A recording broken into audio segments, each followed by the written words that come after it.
civil servants, and also the 45 nominees shall also be awarded. We have got a list of nominees, so all nominees shall be awarded, but in particular we shall have 10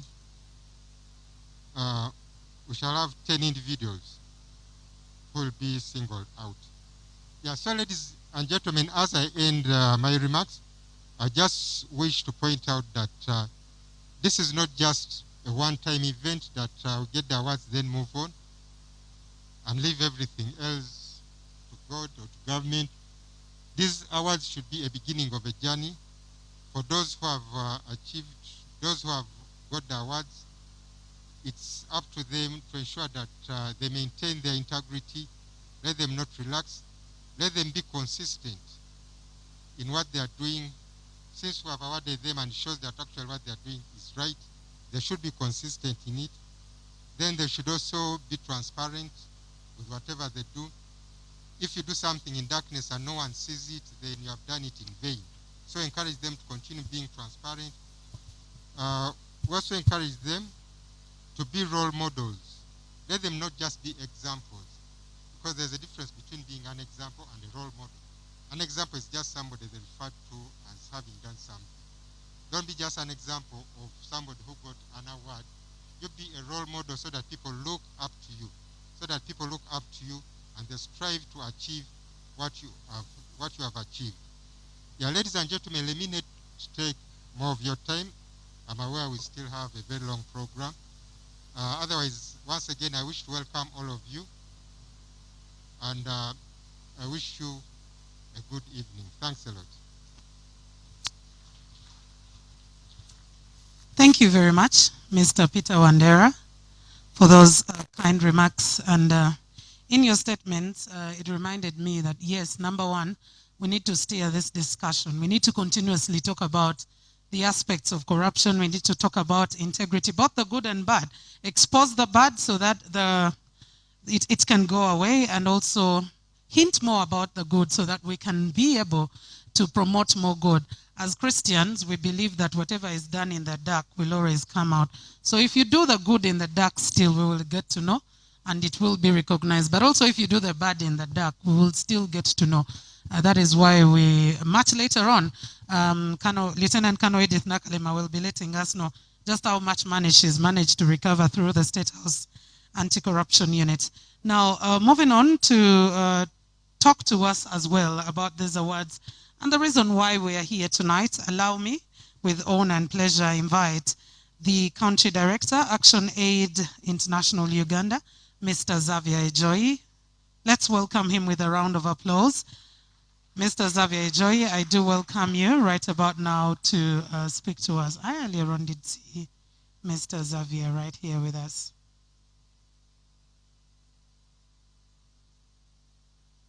All right, Mr. Xavier Ejoyi is actually around with us. In just a minute, he will be coming to speak to us. But just once again, a recap, I want to thank you all for coming through for this National Citizen Integrity Dinner and Awards. And the theme for tonight is promoting social accountability through active citizenry. Corruption can only continue if me and you accept it, or it can actually get to die if me and you accept it. So we need concerted efforts to ensure that we either continue to have it or it actually comes to die. But of course, me and you would want corruption to die. Why? Because there is a lot of money that should have been done for a lot of service delivery, be it roads, health, education, that ends up in people's pockets. Like I said, you find an entire kilometer of a road or 10 kilometers in someone's pocket. You can imagine what that exactly means. So without wasting any more time, Mr. Xavier Ejoyi, if you are right here with us, kindly come and speak to us. But as well, much later on, like I did say, we do expect Lieutenant Colonel Edith Nakalema, the head of the State House Anti-Corruption Unit, to be speaking to us. I know many of you probably would like to know those figures. What exactly has the State House Anti-Corruption Unit done? Or are we on another money spending spree? That's what some people actually get to believe. Let's welcome Mr. Ejoyi to speak to us.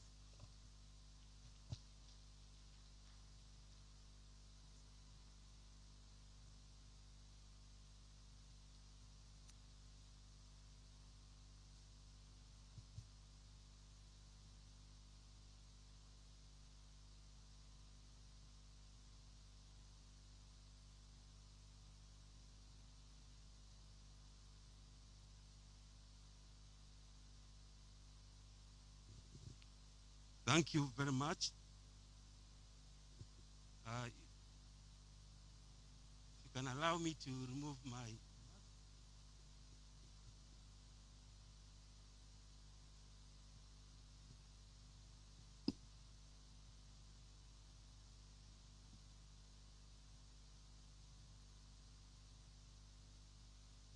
Ladies and gentlemen, my name is Xavier Joy. I work with ActionAid as country director. Allow me to take this moment to invite all of you to the National Citizens Integrity Award ceremony. This ceremony certainly ends here today, but the process that led to this ceremony has been going on for a few days, in fact, weeks in the past. I am grateful for all of you who are here participating at the Royal Suits Hotel in Bugolobi here, but also those who are following online across this country and perhaps in different parts of the world. We are grateful. As ActionAid, together with its partners, Transparency International Uganda, the Anti-Corruption Coalition Uganda, as well as the regional partners in civil society, in the media, as well as the Nation Media Group that has partnered with us in bringing this year's National Citizens Integrity Award to you. This is a process that we feel is very important. It's a key part of the initiatives of civil society to provide a platform for citizens of this country in advancing integrity and fighting corruption in Uganda. We have engaged in multiple other processes in the fight against corruption. Corruption has become endemic in this nation and requires each and every one of us participating in this function here today, but also ordinary citizens to take a key role in pursuing and advancing the fight against corruption so that life is made very uncomfortable to the corrupt. On the other hand, as the events today here will unfold, it is important, even as we run after the corrupt, name and shame them, it is important to look through in our society today and think through who in public office today is doing their work diligently, with integrity, serving the communities, sometimes going beyond the call of duty in advancing the role that they are hired and sometimes even acting on voluntary basis to do in this nation. This event here today is not by any means in isolation. As I said, our efforts in the fight against corruption are multiple. We are unapologetic in fighting corruption, in fact, in naming and shaming the corrupt, because what corruption does is to relegate each one of us into a lifestyle that we do not want, destitute, where service provision is supposed to be accessible. Instead, we see women dying at child labor. We see children sitting under trees and being beaten by rain when they're supposed to be sitting in classrooms. We see roads that are eaten away by potholes. In fact, they are first eaten by corrupt officials before they're eaten away by potholes.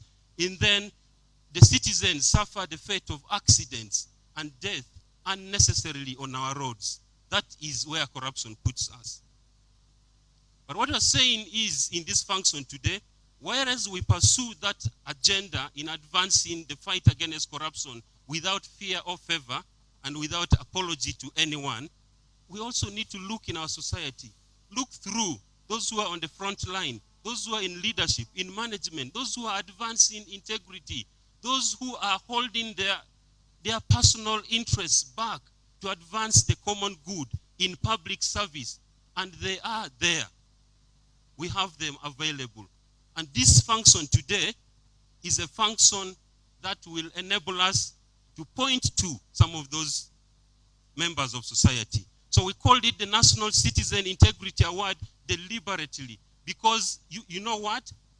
The fight against corruption or promoting integrity has been made formal, official, nice, people like us in suits sitting and in offices and choosing through paperwork, very nice reports, gathering dust in files and so on. And yet people whose lives are affected, whose lives are directly affected by corruption or by integrity, the citizens, the ordinary citizens, their role is relegated to the sidelines. So in this process, we said we want to change that. We went to the citizens. We said, where is your voice? Who do you recognize as the man and woman of integrity? What we did as the organizers was just to provide a very simple platform and said, let's list criteria, but let the choice on who is a man and woman of integrity be left to the citizens. And they've not disappointed. From Kikezi to Karamoja, from West Nile to Bukedi or to Bugisu, citizens have spoken. And that process in itself is engaging. It restores the voices of the citizens. For once to say that these people are coming back to us, to hear from us, and to enable us to make a decision to point to who is the man and woman of integrity close to us. And that is the process you are here to witness today. Ladies and gentlemen, there are many questions that go into people's minds. How do we arrive then at the final award winners? First of all, I want to say that from 15 sub-regions across this nation, we received enormous participation of citizens in identifying men and women of integrity. And that process, we cannot bring everyone to this room, but also we thought we needed to allow a process where out of those who have been picked up by citizens, justified by explanations of why they're being picked according to the criteria, there is a screening that happens at the regional level. So for every region, they send forth 3 nominees out of the several that have been picked in that region. Those 3 together come to the national level, and we have a number of people whom we've identified, distinguished men and women in this country as the vetting committee. They look through what citizens have identified and the justifications for picking those individuals, and they make their contacts and background checks and make phone calls and so on, and then they select, according to the 3 categories, they select 3. Second runner-up, and the winner in those 3 categories. Now, what we are going to witness here today is not just those 9 individuals who have been picked up, but you're also going to see all those who have been picked up from the different regions, because those are winners, whereas we'll pick 9 ultimately in the 3 categories. I must say that the 36, 38 people that are present here today, or whose names will be read here today, are already winners, and they are distinguished men and women whom we acknowledge the work that you are doing, the contribution that you are doing in the service of the public, and sometimes going beyond the call of duty. I want you to know that that contribution has been acknowledged by not Action Aid, by citizens of this country, and they recognize you for that.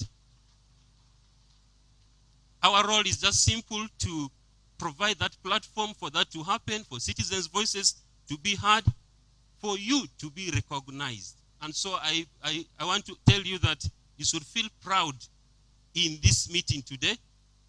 And as your name will be called and you're walking forward, whether you are among the last 9 or not, you have made a tremendous contribution. At least in a positive direction. We're not talking about the corrupt. We are talking about men and women of integrity. So I want you to feel very proud about that. And going forward, you've earned that. At least you've earned that from the citizens. But I want to challenge you, though, that going forward, there's a lot still expected more of you. We expect you to advance that. We expect you to be an example. We expect you to champion the value of integrity to young people, to your peers in public offices. You demonstrate that in your daily life. And that is the challenge I want you to walk away here with. Occasionally, Action Aid and other partners might want to invite you to platforms to share your story, but also to challenge others in this path. But I want to challenge you that it is on a day-to-day basis, whether that platform is provided by Action Aid, whether by government, whether by other actors. Please feel proud of yourself and continue to champion that value for which you're being recognized here today. I want to take this moment to acknowledge people who've worked with us. I want to acknowledge the regional partners.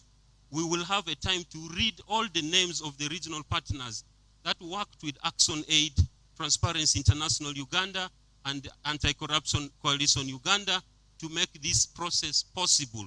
I cannot thank you enough, because I know you spent your resources, money, time, and every effort that you did, whether from Teso, from West Nile, from Bunyoro, from Toro, from Ankole, each one of you who made this contribution possible, we will recognize you here by reading your name, and we acknowledge that role that you played, that extra money that you spent in identifying the nominees, in making sure that the screening happens at that level, in going on radio and making clarity on what the criteria is.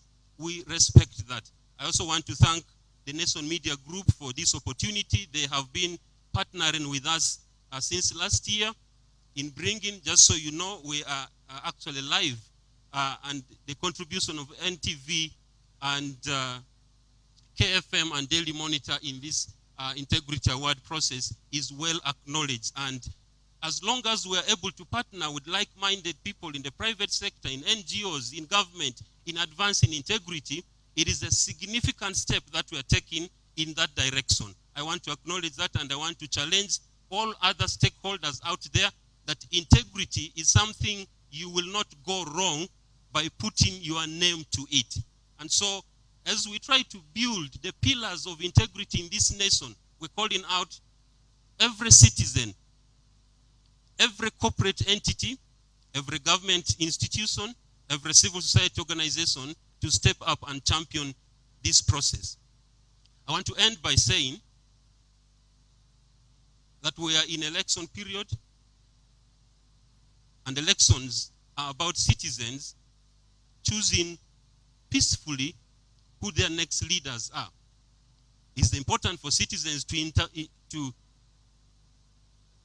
review all those who have presented themselves for leadership in different political positions, from the lowest levels to the highest levels in this country. It is actually an interview for the next CEOs that are leading this company called Uganda. And so citizens need to carefully examine who they are electing in positions of leadership. And I want to urge citizens to ensure that integrity is one of those values that they're looking for in those who are presenting themselves before them for leadership. I do not care which political party it is, because this country has borne the brunt of corruption enough. And so we have a once more opportunity to choose the leaders of integrity in political office. And citizens must do so freely and must do so peacefully. And I urge citizens to stand on the side of integrity. Challenge those who are presenting themselves. What their stand is relating to integrity. If they are not talking, ask them what they know about corruption. And depending on the answer that they give you, there will be where you cast your vote.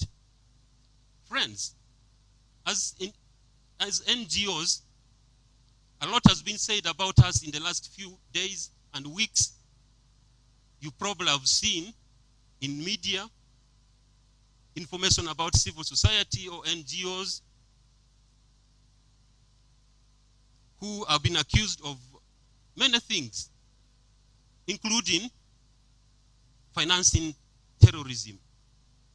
I want to use this opportunity while I'm at it here, that the work that we do as civil society, as NGOs, I speak on behalf of Action Aid and the other organizations that we work with, such as this.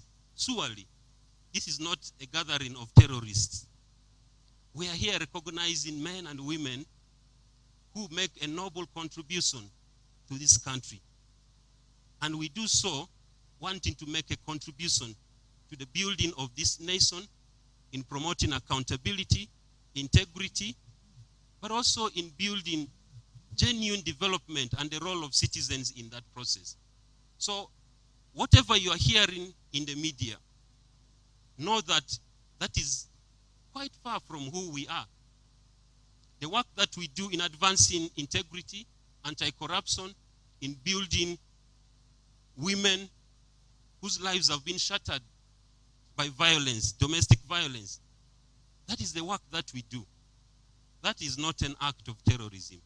By demanding accountability for public resources, you've seen how some of the resources, especially relating to COVID-19, some borrowed, others allocated from taxes, some actually donated by citizens to the tune of 2.2 trillion, how some of that money has been used. It is painful. It's painful. So when civil society organizations stand up and say, this is not proper, we have better ways of doing things, and challenge those who are holding the past to stand accountable, that is called financing terrorism. I think that those who are in positions need to be held accountable. So friends, I don't want to dampen your mood, but I thought I needed to clarify that so that it is made abundantly clear to anyone who wants to listen that as civil society organizations, we realize we have a role to play, just as other actors have a role to play in building this nation. And we will do it without fear and favor. I want to thank you all for coming. I look forward to really recognizing those who have brought us here, and that together we'll be able to celebrate them for this year and for the years to come ahead. Thank you very much for God and my country. You are most welcome. Thank you very much, Mr. Xavier Joy, for those kind remarks. Mr. Xavier Joy, for our audience, is the Country Director, Action Aid Uganda.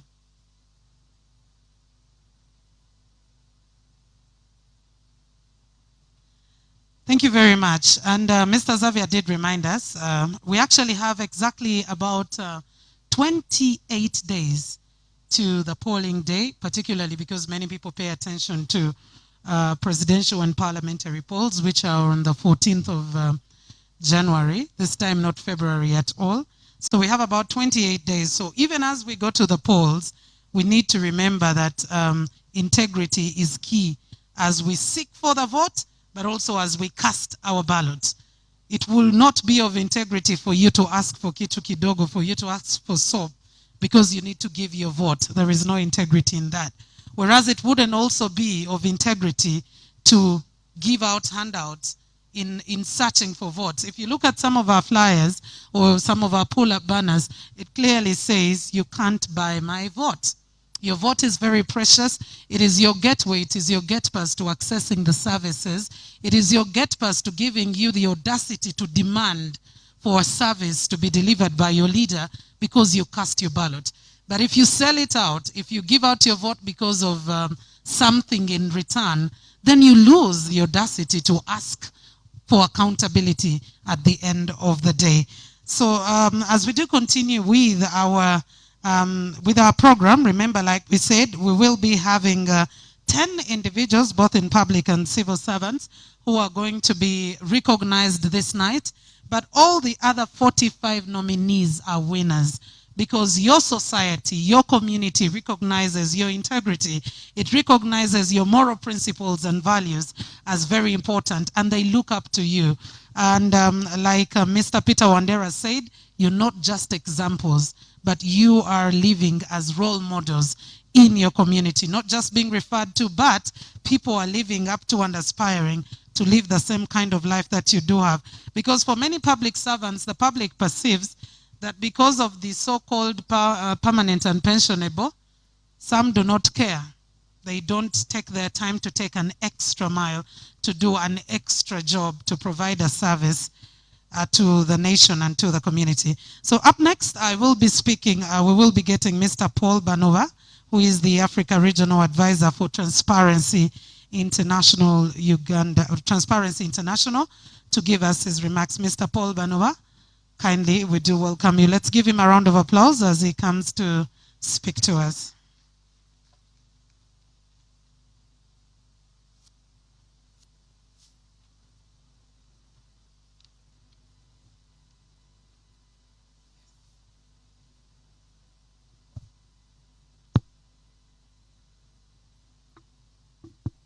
Being instructed on how to function here. Follow on the example of my brother Xavier. I'm not so sure that it can be heard. I will follow the example of my brother Xavier and trust that we will all sanitize here. Allow me to speak without my mask.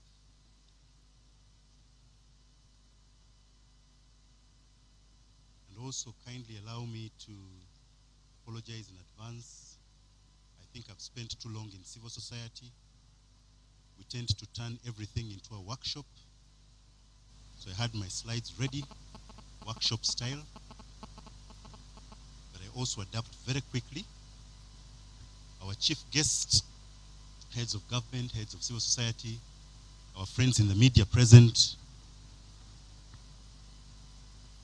ladies and gentlemen, I have routinely introduced myself as somebody who fights against corruption. And when you say that in other languages, it actually causes a very funny response.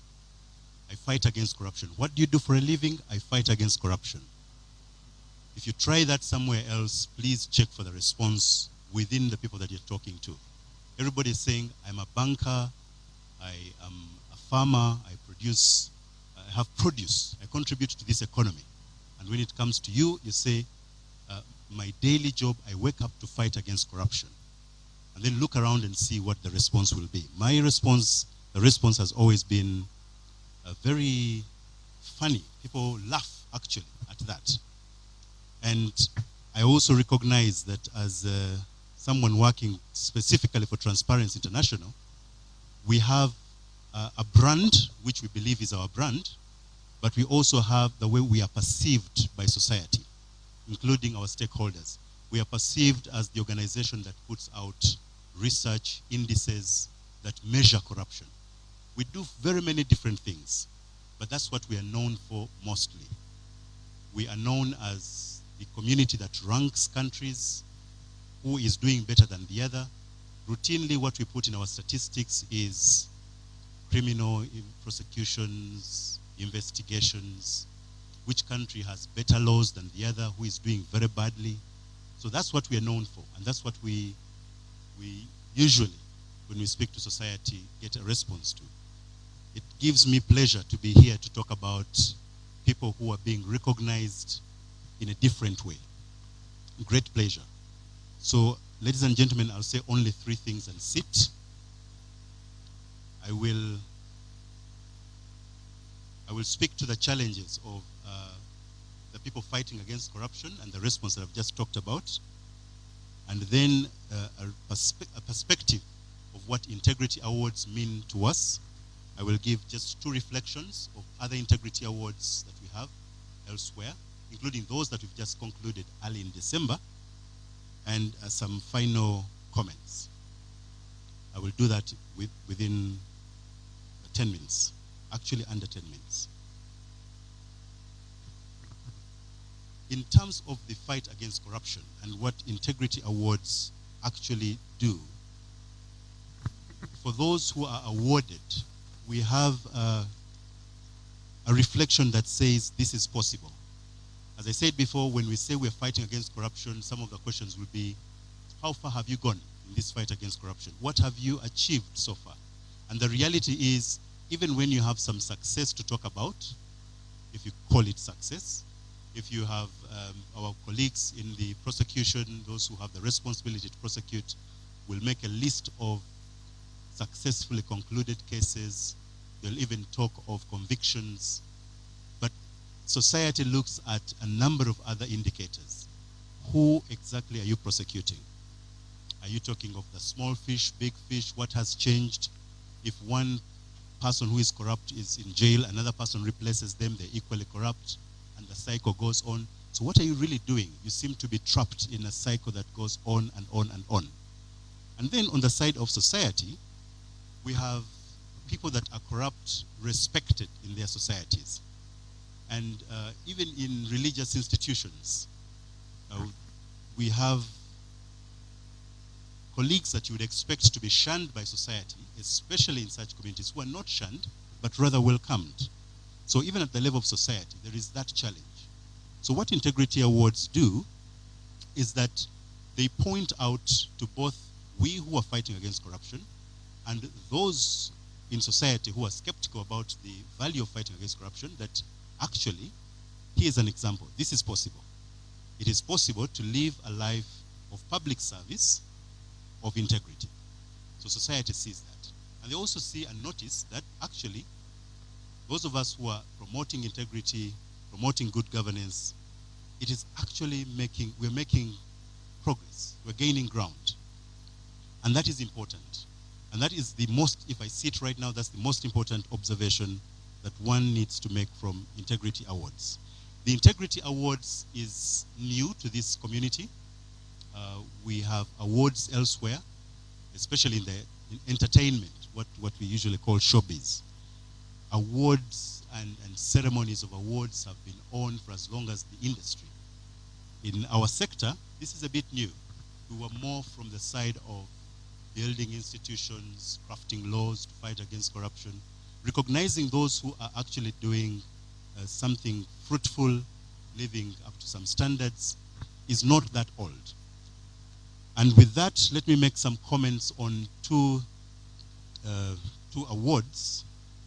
First, beginning with one that is very familiar to us in Africa, the Mo Ibrahim Award of Excellence in Leadership. As you may know, ladies and gentlemen, the chair at the beginning of this year, His Excellency Festus Mogae, former president, announced in March that that award could not be awarded. They could not find anyone that could fit the criteria of that award. And that is also important. I will say it now so that I don't repeat it. Those of us who organize awards, it's actually okay to check through, and the committee concludes that, ladies and gentlemen, we are gathered here to announce that we are not awarded. We found nobody fit to receive this award. That is what His Excellency Festus Mogae did earlier this year, that for last year, when they double-checked, they could not find that person. This award, as you know, goes to former heads of state who have led their countries with excellence. And it's a bit, we have 55 countries in Africa that are eligible for this consideration. And we have excellent leaders as per our own observations. The committee said, no, we haven't found. And guess what? Last year, it was the same thing. They checked through and said, no one qualifies. And the year before, same thing. So this award is a bit rigorous. Also, there is a prize. This is one of those awards, I think it's so far the biggest individual award, $5 million. The awardee receives $5 million. And the foundation, the Mo Ibrahim Foundation, makes these funds available in advance. So the committee is not trying to save money. The funds are available, and the committee said, we are sorry, no one qualified. The last awardee was in 2017. Her Excellency Salif Johnson received that award, 2017. Before her, again, no one awarded, no one awarded. So it goes on like that. And it tells us something, that if we are going to recognize excellence, there is a burden on the people that we are actually recognizing, and we need to set that bar high. I will come back to that at the end. A reflection on another award organized by Transparency International. We call it the International Anti-Corruption Award, and it's always coinciding with the International Anti-Corruption Conference, which concluded just last week. Our awardees for this year, let me just mention these two. We had combined awardees for 2020, and they were from Afghanistan.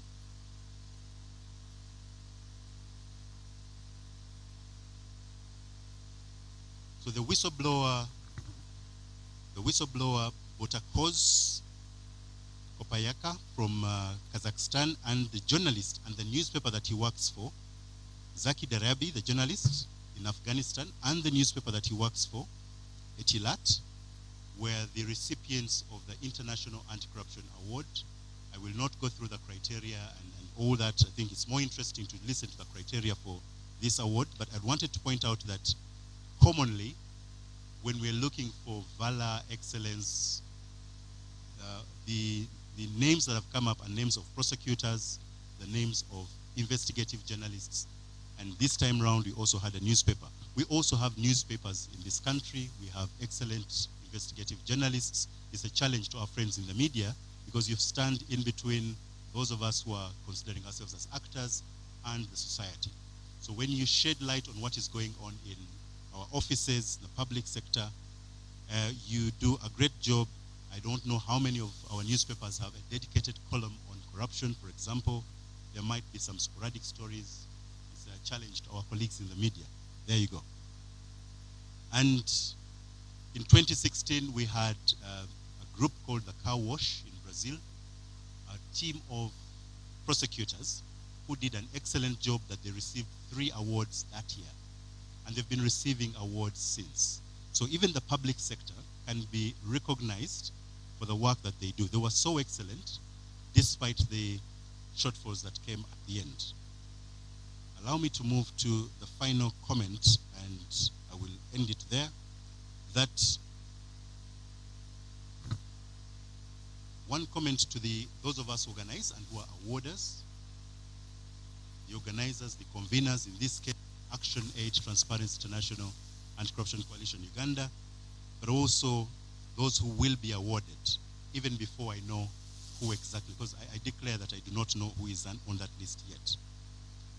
But let me begin by something sad, that when we do have recognition of excellence, it is not an end in itself.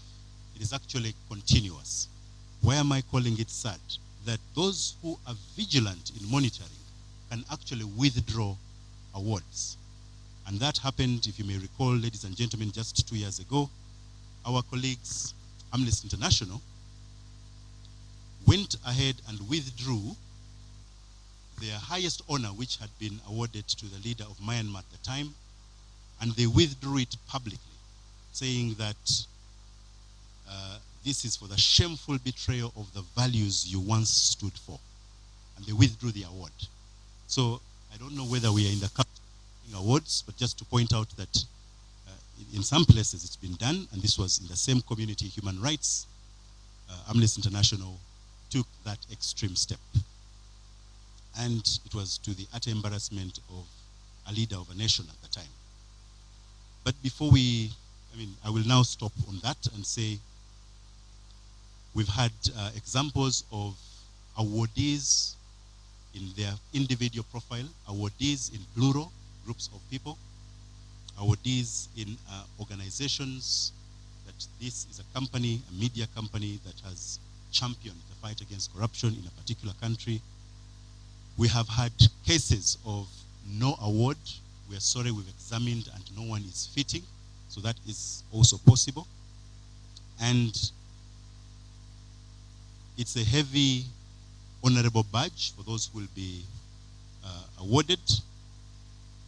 You become an ambassador of a principle, not just an ambassador of a body or an ambassador of an organization, but an ambassador of a principle, which then needs to be held to the extent possible just to promote others. And it shows us, both in society and to those of us who are fighting against corruption, what is possible. So if you were in doubt, even the awarders, the organizations that are awarding, are actually encouraged, and this is a culture that goes on, and we hope that in repetition of this, we grow a large body of people of integrity, and slowly by slowly move towards what we consider a cultural shift. Ladies and gentlemen, allow me to end with that. I thank you so much, and looking forward to celebrating, welcoming with those who have been awarded.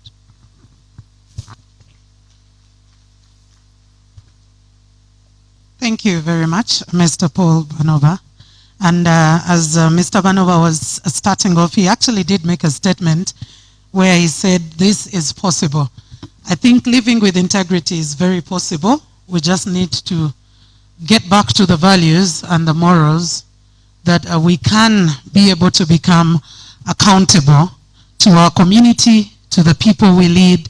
We can be accountable to them. It is very possible. And he actually did talk about the whole idea of withdrawing awards. I think it totally does create a good environment, because it's one thing to be awarded for standing out of the crowd, for having integrity. It is another thing for you to maintain that character, for you to maintain the values. Because I mean, a long life's path, there are a number of things that come up, and you could easily forget about what you are supposed to be as a human being, the values you are supposed to live for, the character. There is a lot that happens, and therefore, if you clearly live knowing that I got this award, but anything that I do can have it withdrawn from me, then I think it does promote the whole idea of sticking to the ideals and sticking to the values of integrity that we do stand for. And I want to continue to thank Transparency International Uganda, Action Aid, Anti-Corruption Coalition Uganda, Nation Media Group for standing and ensuring that this comes to pass, particularly NTV, KFM, and Daily Monitor for partnering to see that corruption is named and shamed, and ensuring that we can be able to live in a corruption-free environment. I know it's an uphill task, it's a continuous effort, but together we can be able to win this. And to our regional partners, Anti-Corruption Coalition Busoga, Key Corruption Out of Kigezi, Recreation for Development Program, Mirac, Vision Actors International, Kabarore Research Center, NGO Forum Gulu and NGO Forum Lira, Mbarara Women Development Association together with Kofton Masaka. We want to say thank you very much for partnering with us and ensuring that this comes to pass. With this, we will be having some entertainment in just a few minutes, but also as the entertainment comes through, I want to thank our lead, our national actors and our national partners, Transparency International, as I mentioned earlier, Action Aid, Anti-Corruption Coalition, Democratic Governance Facility, for ensuring that this comes to pass. Now, our theme this year is promoting social accountability through active citizenry. And for those who are online, you can engage with us through our social media handles, as well as the social media handles of NTV Uganda, KFM, and Daily Monitor. We'll talk of a very short music interlude, and when we do return, we will of course have our keynote address and speech coming in from our guest of honor, Ambassador Tom Boroko. In just a minute, let's have some entertainment, and we'll be right back.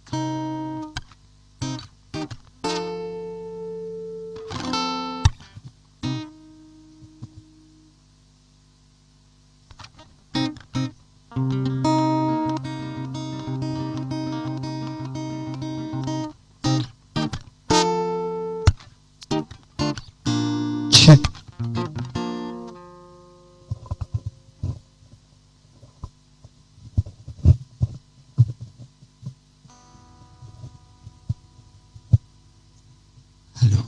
Hello, ladies and gentlemen. I'm Andrea Baguma, a singer, songwriter. So I composed and wrote a song about the election period that we are going through. And it's a song that is calling people to avoid violence during and after the election, to keep peace. Thank you.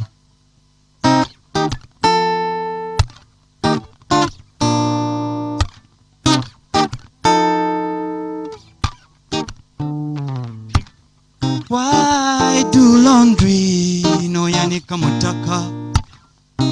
Why cross halfway ate no dimabega? Jino emyaka gye tumaze asatumba saba tube banywanyi bagezi. Tuleme kwerabira biri ebyayita kuba bibeera bikulu mu kuzimba ebiriwo n'ebyo ebirijja. Waliwo ebiremeddewo kyokka ate mutuza mu ntalo. Tewali mbala ya lubeerera na kino kirikwa. This time is so vital. Mbwe tutawerefuka feto feto. So vital. Mbwe tutawerefuka feto. Kana akalulu ke tugenda mu tukuma obuntu bulamu. Toyiwa musaayi gwe kuma obuntu bulamu. Keep peace, there's life after elections. Keep peace. Kana akalulu katuleke nga tuli balamu. Kana akalulu katuleke nga tuli balamu.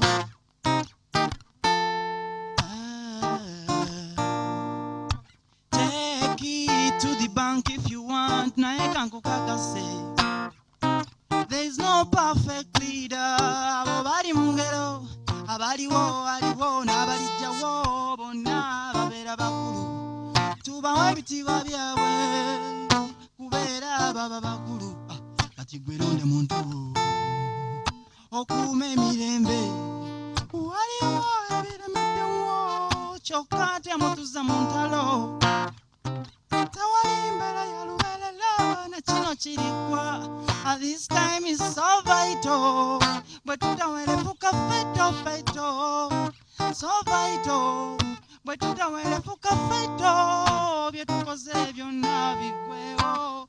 Oh, kana akalulu ke tugenda mu tukuma obuntu bulamu. Toyiwa musaayi gwe kuma obuntu bulamu. Keep peace, there's life after elections. Keep peace. Musirikale kume mirembe, soja mani kume mirembe, Citizenry londa muntu wo kume mirembe. Gwe bakubya akalulu, nawe kume mirembe, kana akalulu, kana akalulu. Katuleke nga tuli balamu. Kana akalulu. Katuleke nga tuli balamu. Why do laundry no yanika mutaka? Andrea Baguma is my name. No infectious.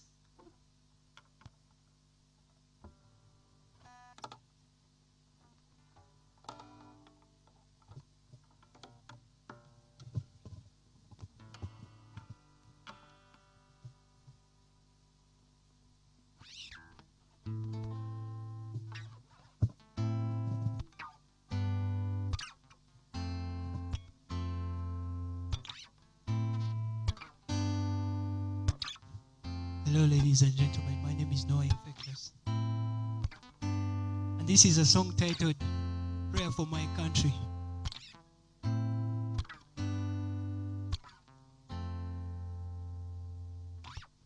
Oh, Mukama tuyambe kubange ensi yaffe tusobete. Oh, Mukama tuyambe kubange ensi yaffe tusobete.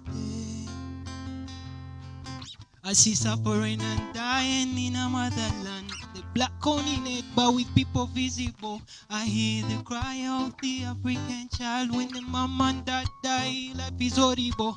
The African leaders never seem to care when the common man dies and life is horrible. Why should we live with regrets forever? For the time is now. We should do something.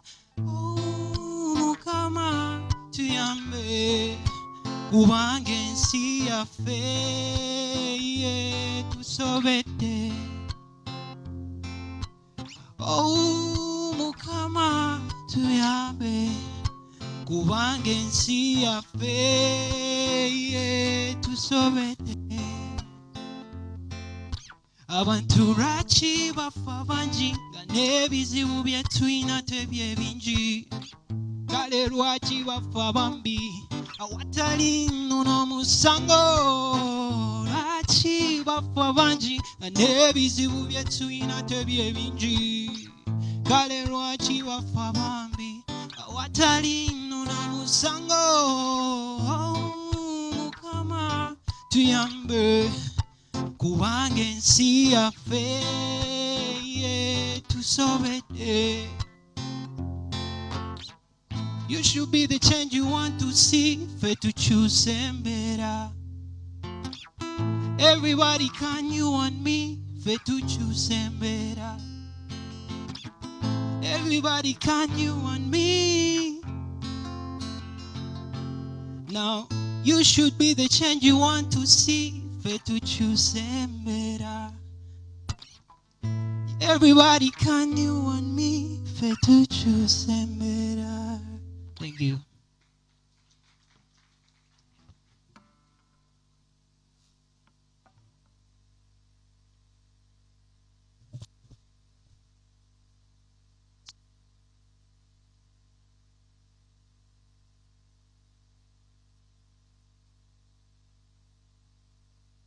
All right, thank you very much. I didn't get the other name, but at least I remember Infectious somewhere, these young men and the names that they do get. But thank you very much for that, giving us some soul food. And I do hope that we did pick the message apart from just listening to the music and the sweet voice, but we listened to the lyrics pretty well. Uganda will remain when all of us are gone. Or Uganda will still be here when all of us are still here. So I think peace, we should choose peace.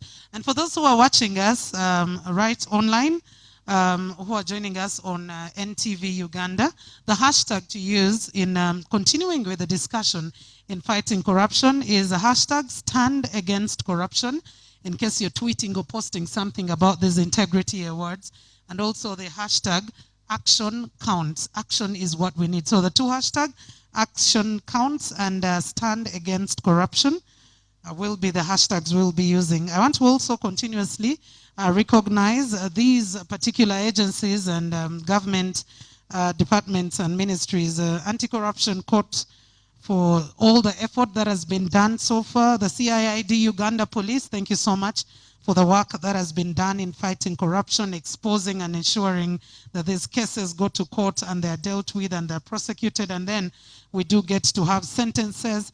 Operation Wealth Creation, the State House Anti-Corruption Unit, we will be having the head, Lieutenant Colonel Edith Nakalema Sizua, much later on speaking to us.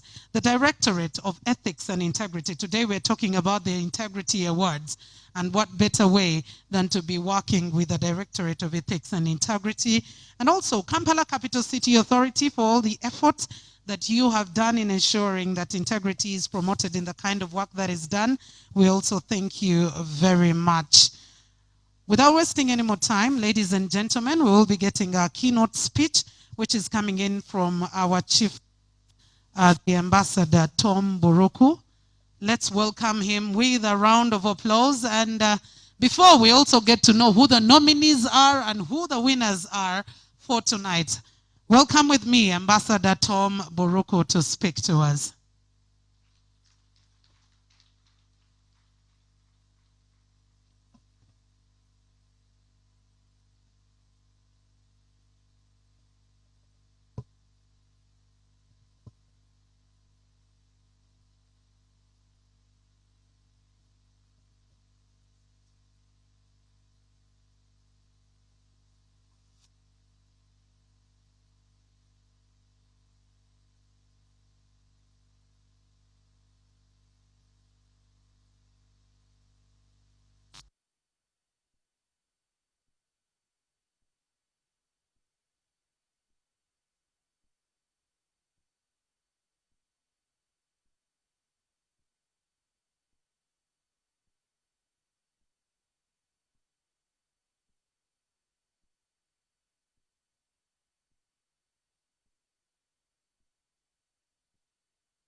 Let's talk about this thing called speed.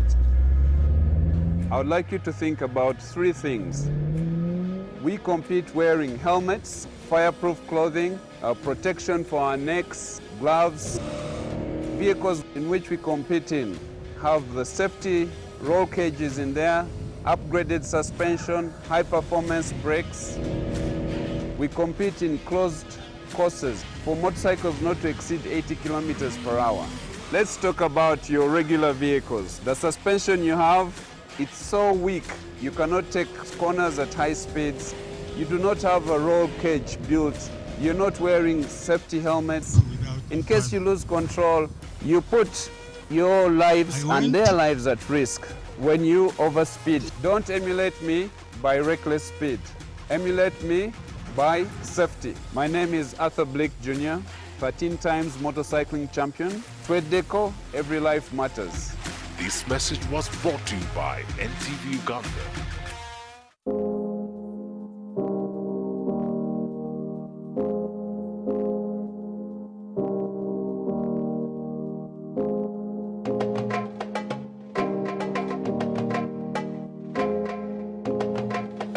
Which was running the tobacco industry in West Nile, offered scholarships to the best students in West Nile, and I won that award. So I went to King's College Budo on that scholarship.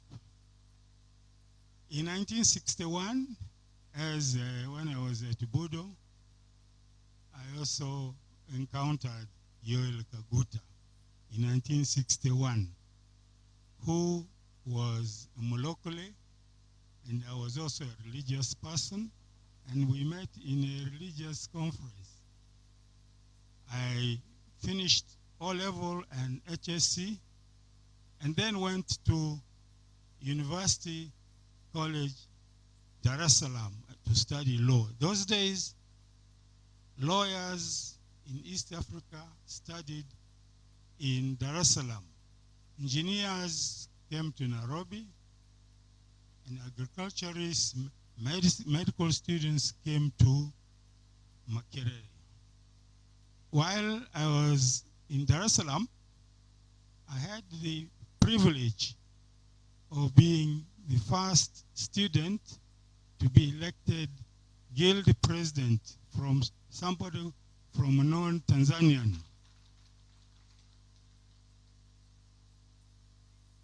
A couple of years later, while I was at the university, I also again met a couple of Ugandans who joined the university, including Yoel Museveni, who was 2 years behind me.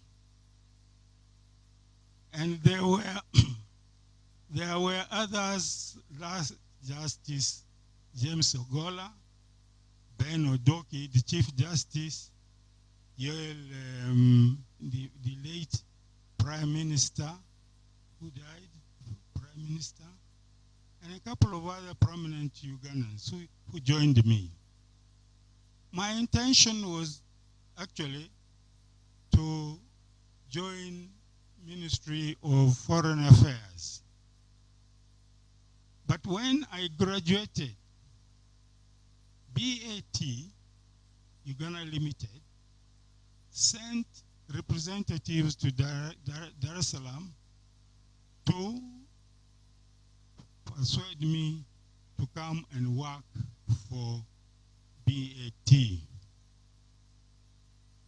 And indeed, they made an offer which I could not refuse, because those days salaries of civil servants were not as attractive.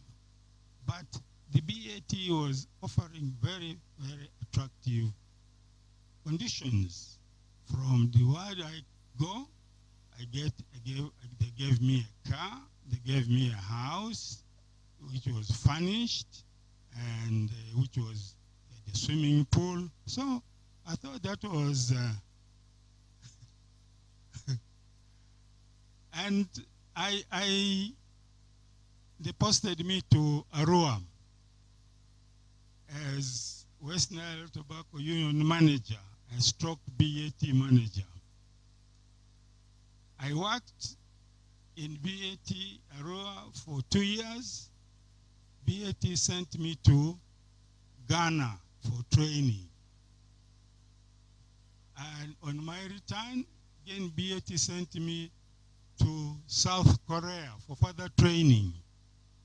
And later, I was again sent to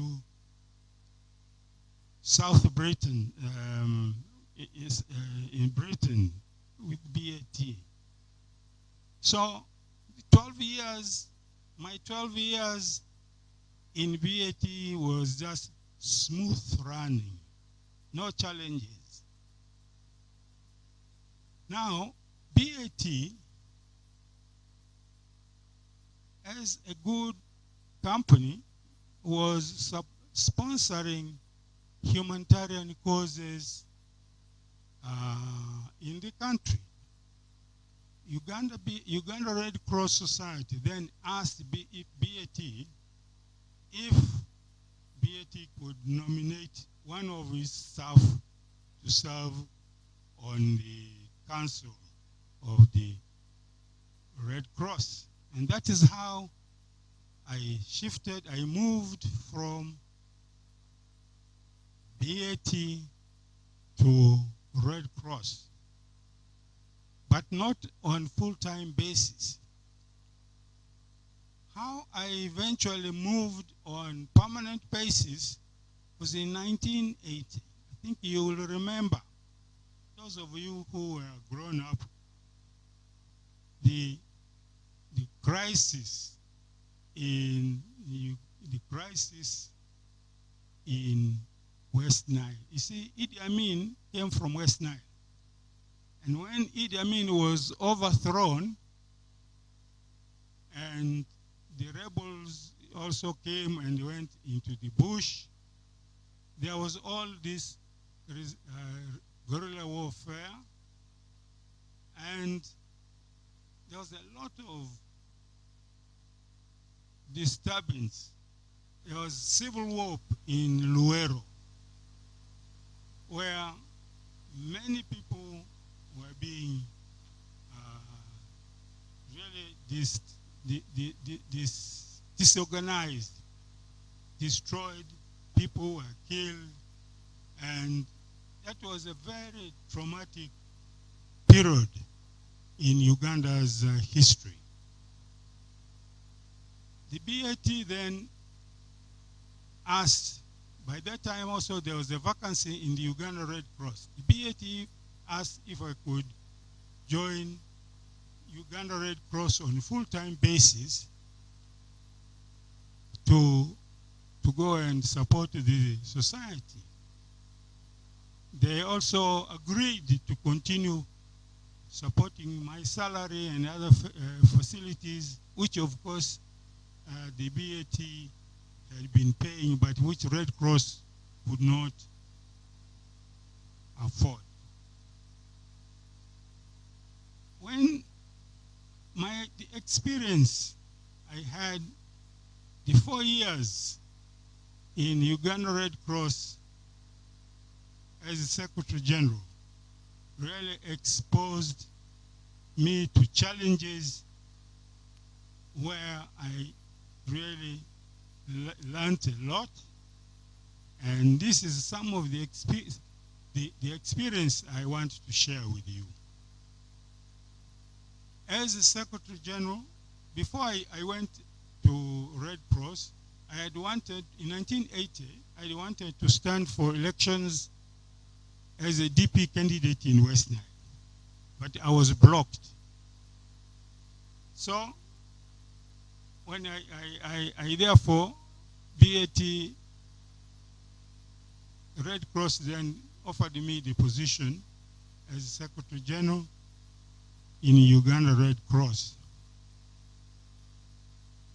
Now, that was now the time when Luero, some of you who have heard of the Luero War, I've seen some former colleagues in the Red Cross who were there, who were active those days. The suffering in Luero was enormous. Initially, the Uganda government did not even allow other institutions, did not want the world to know that there was suffering in Luero. But they allowed Uganda Red Cross to operate relief operations in Luero. Every morning, therefore, we sent volunteers, nurses, with relief, blankets, and other things to serve the people who had been displaced and who were in camps. The first challenge I experienced, therefore, was I wrote monthly reports of what was happening in Luero, how people were being raped during the time when our Red Cross volunteers were sending services, taking relief to the various camps. They were being, those items, some of the items were being looted by the soldiers. And as the Secretary General, I felt obliged to write to the government. At that time, the Vice President, Paul Mwanga, was Minister of Defense and in charge of these operations. I wrote to him and exposed the suffering that was going on, how many people were being killed, how many girls and women were being raped. Now they now feared to go out into the bush to look for food because whenever they went out, they would be raped. So when he received this report, he summoned me to his office. He blasted me. He said, I know you have been a sympathizer of DP. You are going to stand for elections as DP. So you are just writing these reports to discredit the government. I told him, Mr. Excellency, I've written these reports. I've signed these things. Go send your people to Luero to confirm whether I am telling a lie or not. Indeed, Paul Mwanga sent his military people to go and verify the reports which had written. He came back and he called me and he said, I thank you for this report. What you have written, in fact, is what I saw, what some of my officers have reported, and the suffering there is even worse than what you had reported. So from that time, Paul Mwanga then decided, please keep me informed, send copies of your reports to me so that I am able to monitor and really see the suffering in Uganda, in Luero. I told him, Paul, you're in Uganda. Most of the people who are dying and who are being raped and who are suffering in Luero are your people. And one day, you will be, people will ask you, how did you allow the soldiers and your people to mistreat fellow countrymen? Somehow, he then felt sympathetic and took me into confidence. The second test of integrity, again within the Red Cross, when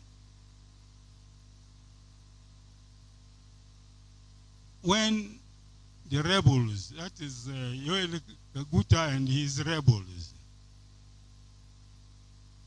kidnapped one time when we sent our Red Cross teams to assist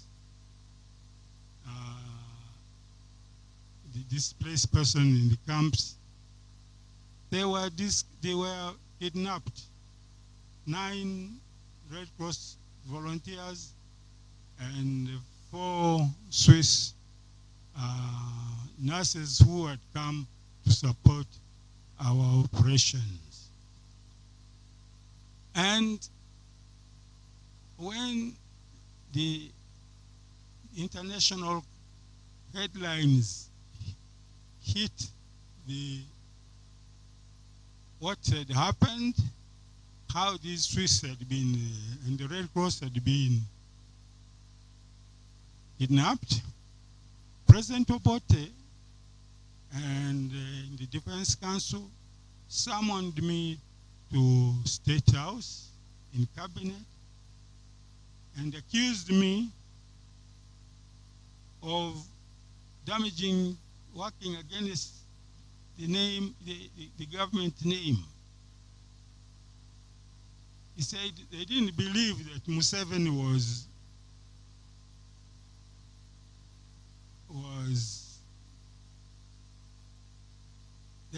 they accused us, Red Cross, of taking medicines, first aid, and other relief to Museveni, who was in that area. Fortunately, because Mwanga, from the first experience where I had told him the truth, after the meeting, after the Defense Council meeting in Cabinet, when I left, I thought I was going to be detained. But again, Paul Mwanga sort of covered me up. Says, I know Yoweri Museveni. I was with him in Cabinet. So he protected me and prevented me from being detained for supplying relief to rebels and in the field. Another challenge which I experienced. Anyway, first I left after 4 years, by the way, after 4 years, I was posted to Geneva, in Geneva as director for Africa in the International Red Cross. That one, there was no challenge.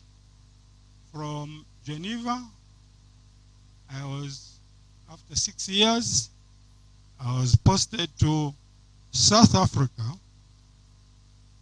South Africa, by that time, there was a lot of tension within the South African Red Cross. South Africa Red Cross was in turmoil. There was a split between the blacks and whites. And I was sent to South Africa Red Cross to help them to come down to draft a new constitution, non-racial constitution for the society. And after 4 years in South Africa, we drafted a new constitution for the society. Then I was moved back to New York.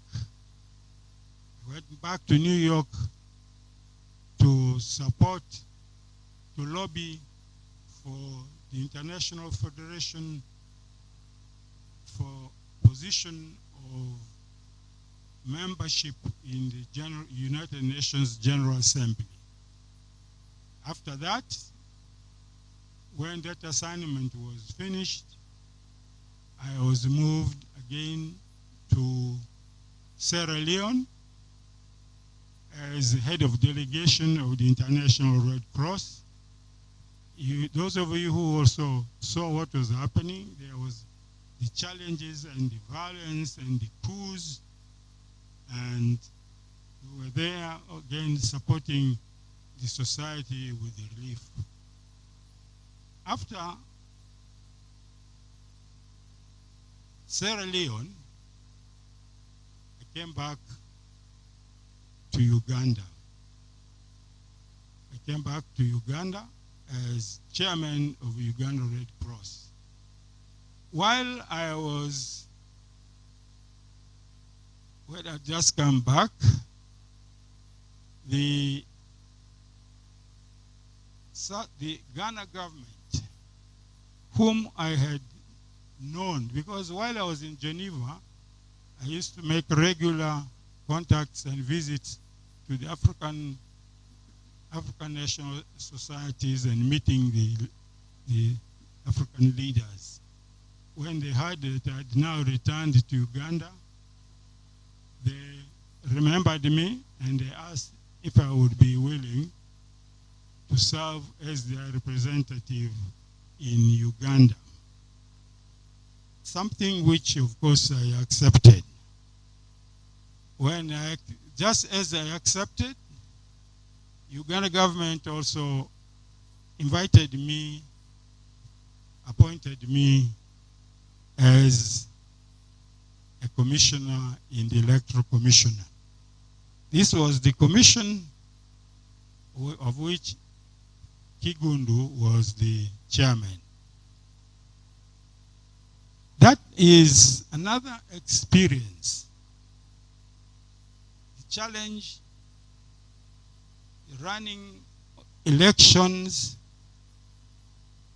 the challenges of integrity, bribery and payment of money to win elections, to change age limits and all that, and to be able to stand firm was not easy.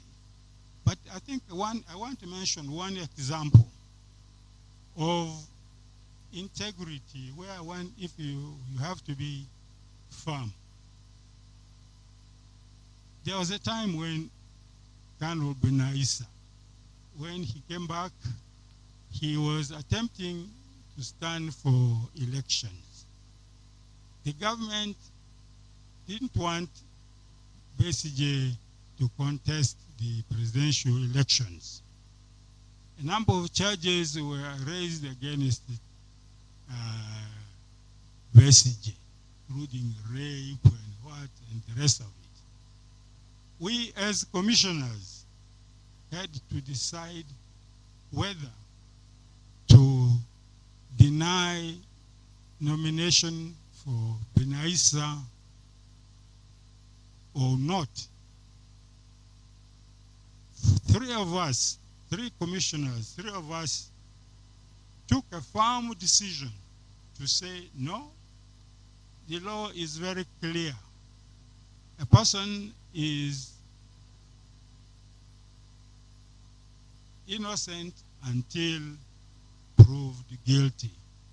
Even though Benaissa is in Luzira, accused of rape and all these things, we cannot deny him, we cannot disqualify him from membership standing as a presidential candidate. The Attorney General, strangely enough, came and told us, I'm the representative. The Attorney General is the advisor to the Electoral Commission. Therefore, you cannot ignore the advice of the Attorney General. And three of us then took a firm stand and said, the law is very clear. If you really think that we should not allow Colonel Besigye to contest, then first accept our resignations as commissioners. And of course, it was going to be very embarrassing. In the middle of elections, if 3 commissioners resigned, the process of electing commissioners is complicated, and it goes through parliament and all that. So the government found it very difficult. So the president allowed us to remain and allowed, although the Attorney General removed the legal support from the Electoral Commission. So Colonel Besigye stood during the nominations. On his table, we put, there was a portrait of himself. The other candidates were there, their real selves, but on his table, there was just a portrait and we nominated him. And for you, of course, you know the challenges he went through and how the whole thing ended. The point I'm saying is this. The experience you go through, if you are honest and with the integrity and you stand firm, often, somehow it also opens the way for you.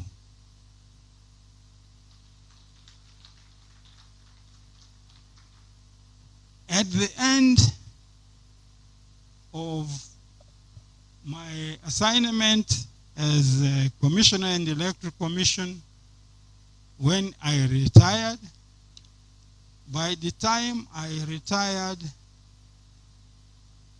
I had already acquired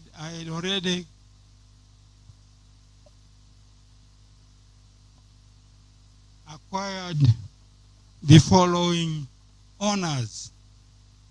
I received Merit of Order of King's College, Budong, Order of Meritorious Service from the Finnish Red Cross, Rotary Club of Kiwatole Vocational Award for service to disadvantaged communities in Uganda, Venezuelan Red Cross Humanitarian Service, Uganda Red Cross Award for outstanding contribution to service to the vulnerable in Uganda, and the highest qualification, the honor I got from the International Red Cross in 2013 in Australia was the Henry Dunant Medal, which is the highest humanitarian award of the International Red Cross Society. And by the time I got this award, I think I was the second African who had ever got that award. So, I therefore really appreciate the organizations, the institutions who are encouraging this award, because you know the story of Uganda and the corruption and the challenges during elections and all these things. So it is our responsibility to, as citizens of this country, to stand firm and to fight all these corruptions and issues. So I was honored from West Nile to have been identified as a person of integrity, and so that is my experience.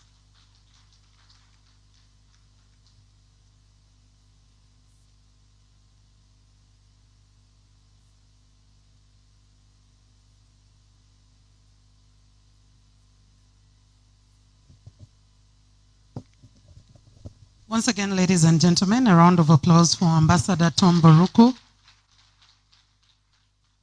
Thank you very much, Ambassador, for speaking to us and taking us on your life journey that has a lot of lessons.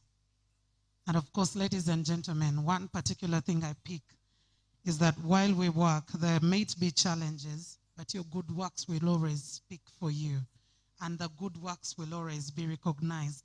And that is the very reason why we have these Citizens Integrity Awards, to recognize the good work. The people who are working tirelessly beyond the normal 8 to 5, whatever you're supposed to do is only what you deliver, but going an extra mile. And these are not just being awarded by Transparency International or Action Aid or the Anti-Corruption Coalition. These are names that did come straight from the communities that you people who are going to be awarded tonight. I as well do not know the awardees. I do not know who is getting which award, but they're coming from the communities who feel you have created an impact. You have lived a life that is exemplary. And those are the kind of people that we are going to be awarding tonight.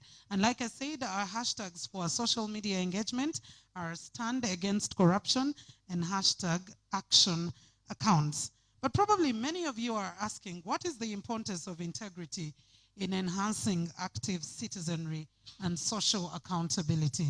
Now, there is a distinguished panel, which I'm going to be introducing to you right about now, that is going to be taking us through this. If you still think that integrity is not as important, wait until you listen to this distinguished panel. And without wasting any more time, ladies and gentlemen, allow me invite to the forefront Mr. Lomayang Joseph. Mr. Lomayang Joseph is the president of the Uganda Local Governments Association, but he is also the district chair of Napak district. Let's give him a round of applause. Also part of the panel is Mr. Kunihira Godfrey Akiki, who is the Secretary General of the Chief Administrative Officers of Uganda, or the COWs of Uganda, but he is also the Chief Administrative Officer of Wakiso District. Let's welcome Mr. Kunihira Godfrey Akiki. Also on the panel is Mr. Robinson Oduka, who is from the Directorate of Ethics and Integrity. We are talking about Integrity Awards. Let's give him a round of applause. And last but not least, of course, I know many are thinking gender balance, where are the women? Of course, we do have a lady, Miss Marion Tukahurira, who is the Chief Administrative Officer, Chankwanzi District. Let's welcome Miss Marion Tukahurira. For those who are asking for gender balance, it's definitely given. I know that Transparency International, Action Aid, and ACU are definitely responsible, and they do respect the aspect of gender balance. So this panel is particularly going to be paying attention to aspects of integrity in enhancing active citizenry as well as social accountability. I'll just pass on these mics with a sanitizer as well that we'll be able to use across. Thank you so much. Sorry about that. And my sanitizer is right here as well. We do remember that COVID-19 is definitely still with us, and we need to respect and pay attention to all the protocol, pay attention to sanitizing. We are all masked up, so even if Ministry of Health came through and looking at the social distancing, I don't think we're even 200, because Ministry of Health did clearly state that we can be 200 or less, but we are less than that. We are socially distanced, and we are wearing our masks. And as we go into this, as the sanitization goes on, to all the partners, we want to say thank you to the media partners. Of course, media plays a key role in exposing the corrupt, plays a key role in access to information about those who are corrupt, but also about those who are fighting corruption. And a special vote of thanks goes to Nation Media Group, NTV, KFM, and Daily Monitor for being a part of this process. They have been a part of the entire process from the beginning of ensuring that we get our awardees who became, who started as nominees, but up until today, they will be awarded right here at Royal Suits Bugolobi. And this event is being held under the theme Promoting Social Accountability Through Active Citizenry. And I would like to start off with the ladies. You know, they always say ladies first in where there is no danger. Miss Marion Tukahurira, I will start off with you. Miss Marion, like I said, is the Chief Administrative Officer of Chankwanzi District.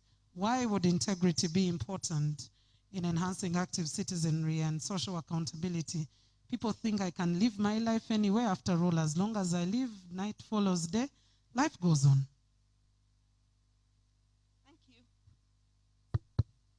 Thank you, moderator, and good evening, ladies and gentlemen, and protocol observed. Definitely, integrity is important in that people need to believe you. People need to be confident that what you are doing and what you are giving them is what it should be, and that they can count on you to serve them above yourself.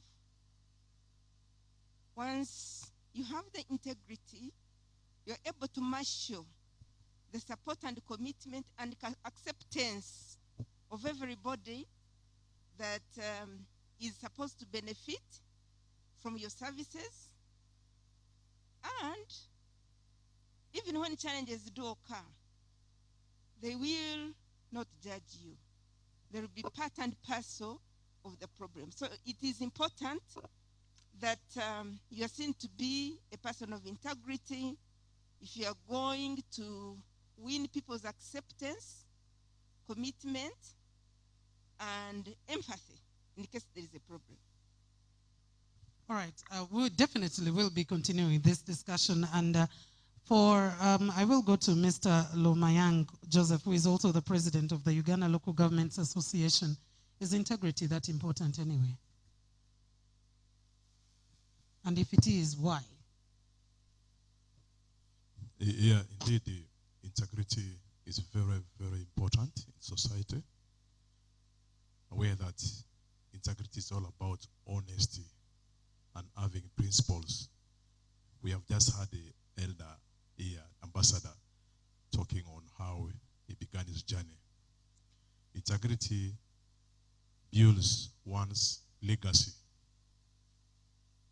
When you have been doing issues that are really so transparent to the community, your legacy will be built on by those you have left behind. So indeed, integrity is very key in society. How can we continue promoting it and as at local government level, because we believe this is one of the other smaller units of management of society? How has it been promoted, for example, in a park district? Yeah, indeed, what you normally do as in a park is that whenever the council passes its budget, we publicize, we place in the notice boards. Even whenever they release quarterly releases for operations, we normally put them in the sub-county notice boards so that people are able to appreciate. And even when there is any project to be implemented, we normally launch and inform the people how much it costs and the time it will take for it to be accomplished. So we thought by doing that, we are involved with the community. All right, we'll be getting to find out how far the community, because sometimes there is the I don't care attitude that comes in from the community. Are they involved as much, or up until someone raises the eyebrow and says, well, this had to be done this particular way, and it is not yet done? How much, apart from just printing out, because sometimes the problem is in access to information. Has the community been involved that much as you do expect? I think I'd even put down here that one of the issues that we need to do as Ugandans is we need to make our people empowered in terms of information. For example, the Constitution provides under Article 41, Clause 1 of the Constitution, that people should be given information, or even they can ask for it, unless information may only be detrimental to the sovereignty of the country. But any other document is supposed to be given to the community so that they're able to get updates. And also, they also need to get to know about their duties as citizens of this country. All right, thank you very much. To you, Mr. Godfrey Akiki, who is also the Secretary General of the Chief Administrative Officers of Uganda, the belief that some still have, probably it's dying out, is that for many of the public servants, as long as you're permanent and pensionable, it's okay. The rest you can do the way you would wish to. How important is integrity, and how are you enforcing this in the circles of public service and government? Thank you, moderator. First, I want to appreciate this effort. And this effort is a mirror to the civil service. And the civil service is not a one-person institution. It's a public institution. Whereas you may talk about permanent, there is nothing permanent. We are all human beings who are not immortal. And equally, the service we provide is not immortal. So it starts with me as an individual. Integrity is not what we put in the people in the first instance. It starts with your own job. When we are taking up these jobs, we don't take them up. We take them up, provide a good that must be shared by the citizens of this country. And for every civil servant, join service, thinking I'm going to earn, that is dealing with the long-run benefit of a job in the service is the satisfaction of the citizens that you hold responsibility.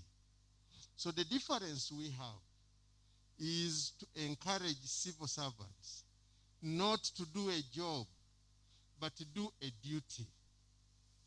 So in the basis of the rights-based approach, programming and service delivery, we are not addressing doing a job, but being duty bearers to ensure that citizens enjoy their rights.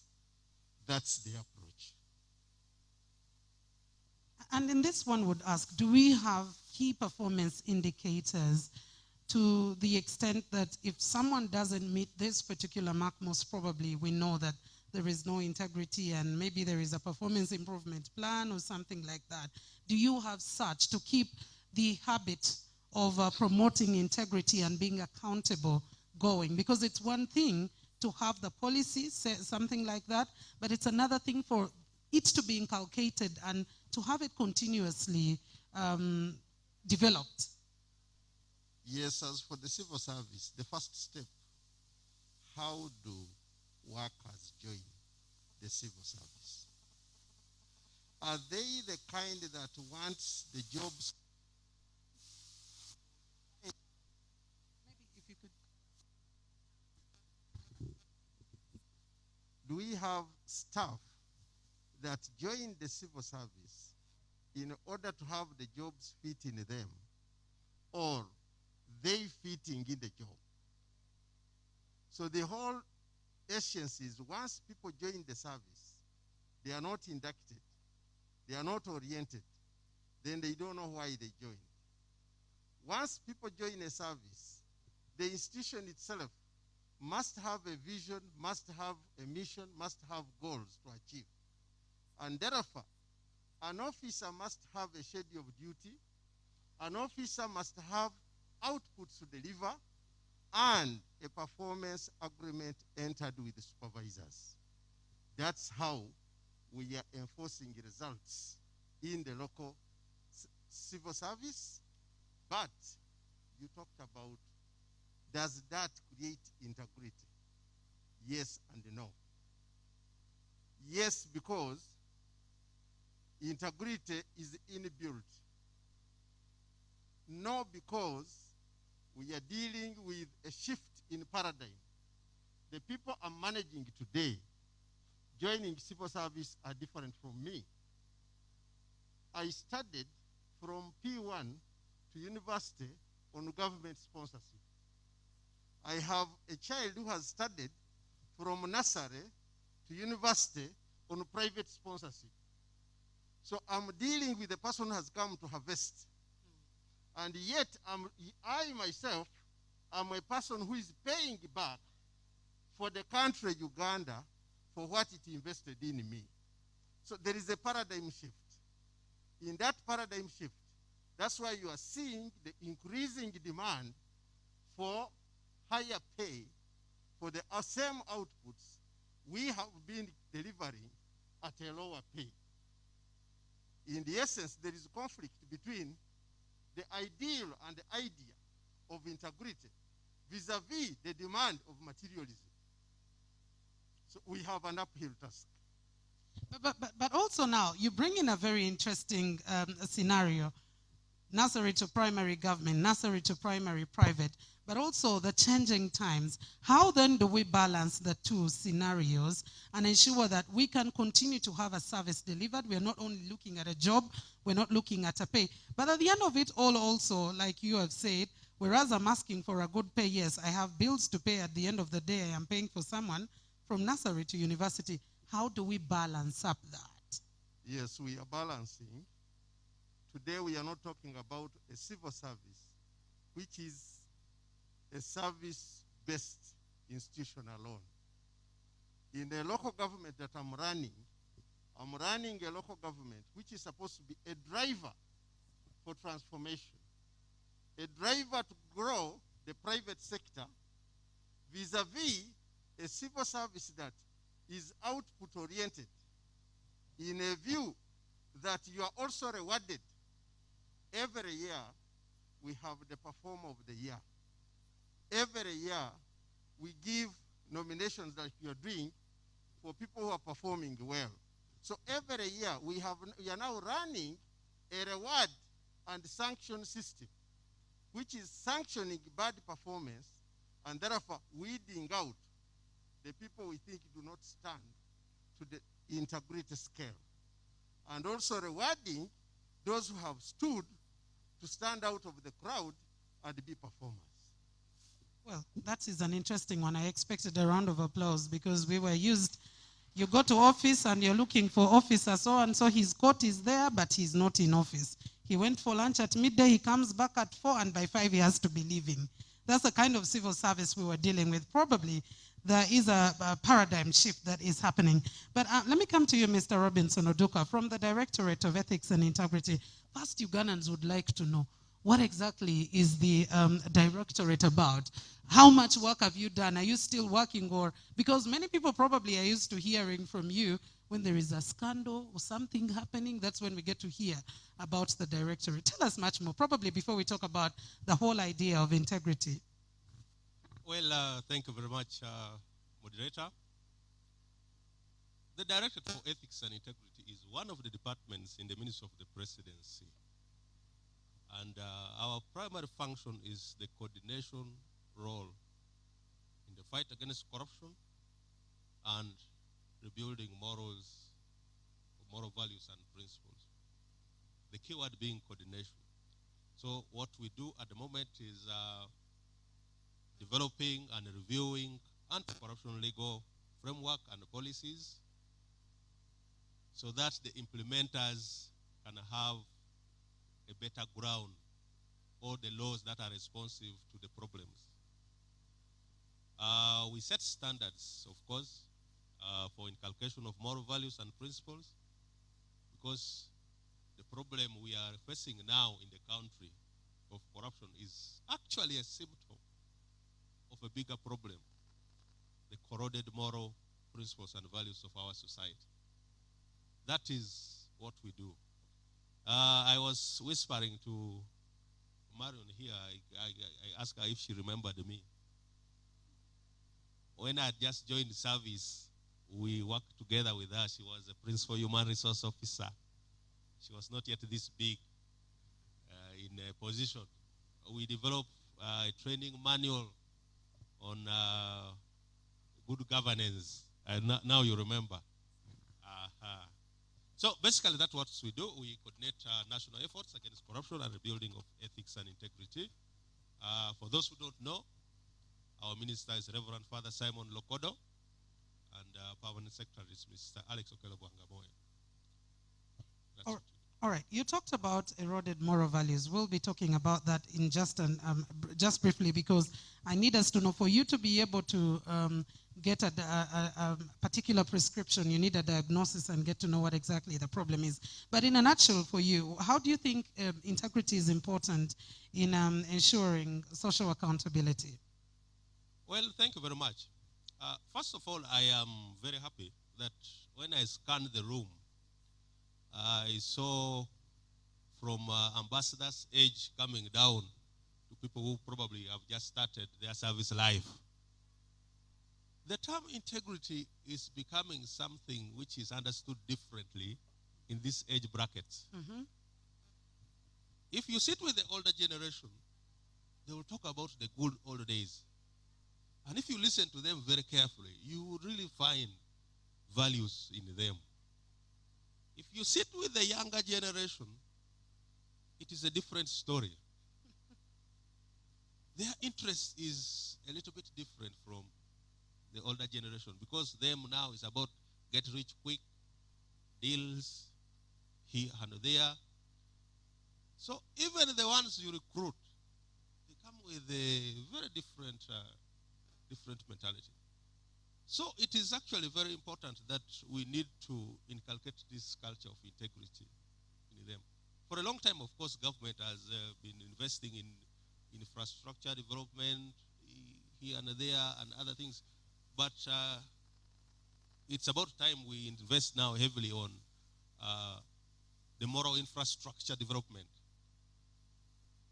developing the person to do the work. Yes, to understand the importance of integrity, we need to look at it from probably another dimension. Because in the society, there are the leaders and the led. And I believe that in most cases, the citizens who are the led, their actions are responsive to how the leaders treat them. They, in most cases, respond to the behavior of the leaders. I'm happy my colleague here has created a system that works for his local government. But there's a local government I went to where the cow himself comes on Monday around 11. And by 3 people are leaving. And he carries some stuff with him. So they are responding to the behavior of the leader. Now, if we have to look at this how integrity is important, then we look at it from the leadership perspective. One, integrity helps us build trust. Without trust, we cannot serve the people. So we start from ourselves at all levels. It doesn't matter. You don't have to be a senior government officer, a director program. You can start as little as being the head of your family. You look at it from there. So when they trust us as leaders, this issue of social accountability will become very easy, because they will now come up and discuss these issues with us, bring issues to the table, and we discuss freely and fairly. And where we go wrong, we sit together and address them. The second reason why integrity is important is that sometimes we mix what we call public image and reputation. The ambassador, if you heard his story, it was about reputation. But we have so many leaders that are about public image. Remember, integrity is the completeness of a person in terms of his or her character. So it is inward. When we look at our public image, we are hiding something. We now need to be clever to create ways to convince people that actually we are very good people. But if we build a reputation that is based on the quality of our character, tested over time, we are going to further the social accountability that we are talking about. Because we are not afraid to give accountability for what we have done and what we have failed to do to the people that we lead. Thank you. All right, maybe just before I leave you, Mr. Duka, you talked about that breed, the gap between the breed now and the breed then, and you're talking about moral infrastructural development. And I am thinking, by the time someone's joined service, and that's the point where we're thinking about probably starting to inculcate issues of integrity the way they ought to be understood, wouldn't that be rather late? Come again? Wouldn't it be rather late at that point in time? Well, there is... When do we start? There's no question of being late if you want to save something. That's why doctors are even there in the hospitals. Okay. Anyway. If you want to save something, better late than never. Better late than never. Okay. But I want to also say that the gap between the old and the young is systemic. He has given one example. Back in their days when you go to school, government provides the books, the teachers are serving. In fact, when I was young in primary school, the most respected people in the society were the teachers. They are the ones who had the radios. They are the ones who had the bicycles, the phonics. So they were very much respected. But these days, the reverse is almost true. So the teachers themselves were motivated to groom and raise a person. When I went to school back then, you would go to assembly and open your mouth. The teacher would check. And if it is not okay, then you'll get beating for it. I'm not saying corporal punishment is good, but we need to discipline our children. In other words, the system then was investing in an individual, so that when it comes to service, they are serving the system that invested in them. With the private education, well, the schools are looking very nice compared to those days, but probably we need to do a little bit more on that. That's why, to respond to your issue, that should we start now? Yes, there are so many efforts that are being put in place. One of them is that the government at the moment has integrated the moral values we are talking about in the curriculum of the primary and secondary schools, where we are retracing our steps back to raise an holistic child, because along the way we lost it.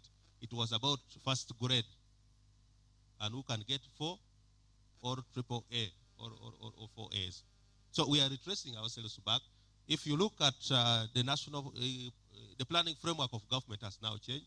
We are no longer looking at education, but human capital development. So that if Oduka cannot succeed, I have failed to understand why it should be pi r square. It is something over 22. But I am good, gifted with my hands. I can still support the nation doing something else. When I was entering here, there's a gentleman who played very nice guitar here. All those are issues of service. So we are now trying to look at holistically, but most importantly, invest in the moral, raising a generation of values. And I want to think that it should go beyond the government system and start at individual level, because we all have responsibilities. Yesterday I was in Gomba trying to help a civil society, a sister civil society, interact with the local government through the platform of District Integrity Promotion Forum. And one of the issues that came up is the issue of integrity. If we can come together and honestly assess ourselves and say this is wrong and this is right, that is the way to go, I think. Thank you. Okay, thank you very much. I'll be getting back to you in just a bit. Ms. Tukaurira, we all seem to agree that there is a difference between now and then, clearly. But where did it start? If there are more moral decadence issues now than it was then, that's why we're having corruption. That's why you're having a 30-year-old, 20-year-old wanting to own a mansion, wanting to, get rich quick. Where did we go wrong? Where did it all start? And what do we need to do? And I think this is a question that all of us need to answer. In your own perspective, where did we lose it?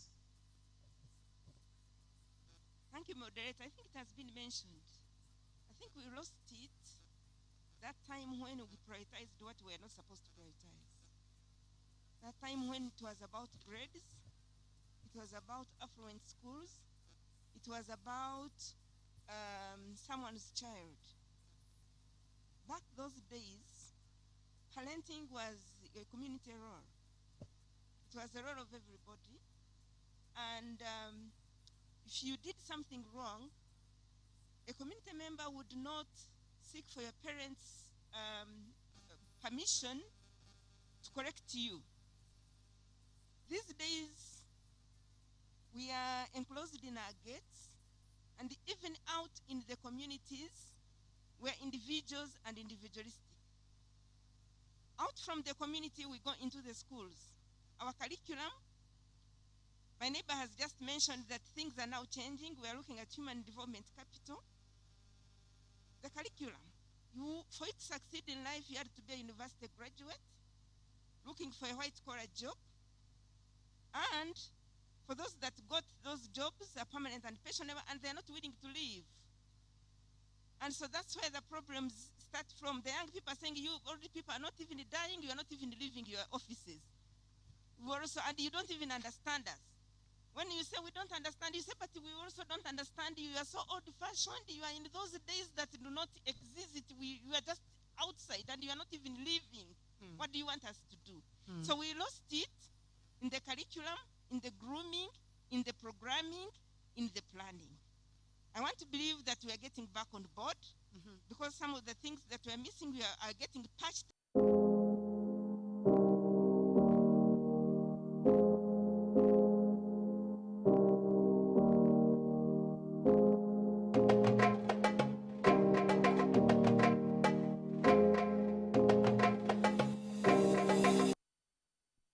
In this room, and you are ready not to go back without it. That's where it starts. Today, I have civil servants who tell you how I want my promotion. Because just like they ask you, the parents, for their dolls, for their toys, tomorrow bring me a car and you bring it, that's how they are demanding the promotion at work. It's not by virtue of their performance, but it is an entitlement. How this year I must get promoted. But the whole thing is one. Integrity is about if we can be principled as managers of this society, and you have things you say that can't be when I am in charge. That's where we start.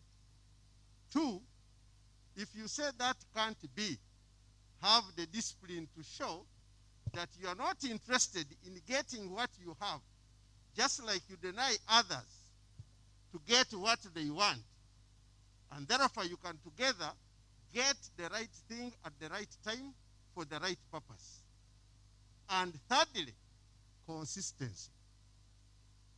Is there universality? Is there no discrimination? Therefore, the integrity will be there. Now, as we enforce integrity, as we enforce the issue of saying we need institutions that are growing, we should grow the people. Let's grow the people, and that's the reason I think we are seated here to reward those who have sacrificed, those who have been consistent, those who have had discipline, those who have had principles. So that those without principles are locked out by themselves. They were not invited here. So can you clap for yourselves, those of you who are here? So I think we are starting to pick it. Okay. So as we start to pick it, we have to look at how do we make it grow. The engagement is very important. Citizen engagement is very important. Citizen engagement is not words. Citizen engagement is practices. So for every public project we do we have a public committee to oversee? Yesterday I was in Busi Islands, which is part of my district. When I cross, I am abroad. We are making a multi-million project. I found it ongoing. But I asked the sub-county chief, how many kilometers is the pipeline going to cover? Sub-county chief doesn't know. I asked the chairman, where are the locations for the reserve tanks? He doesn't know. Then I told my team, well, if this has happened, it happened in your time. Now in my time, come January, we are coming to sit with the citizens here, and we show them how the project is going to operate. It happened with me. I'm here not by accident. My brothers from Transparency International. The experience we had in Ruengo, we had the Health Center 3 going on. We had leaders who were also contractors. We have a design of a 2-in-1 house. They want to make 4 rooms. But they are not considering who is going to occupy the what? The rooms. A village volunteer working with us and Transparency International stood and said this will not happen. She reported it to me, reported it to Transparency International. We intervened, and the project was made to run according to its course. So citizens can make a change.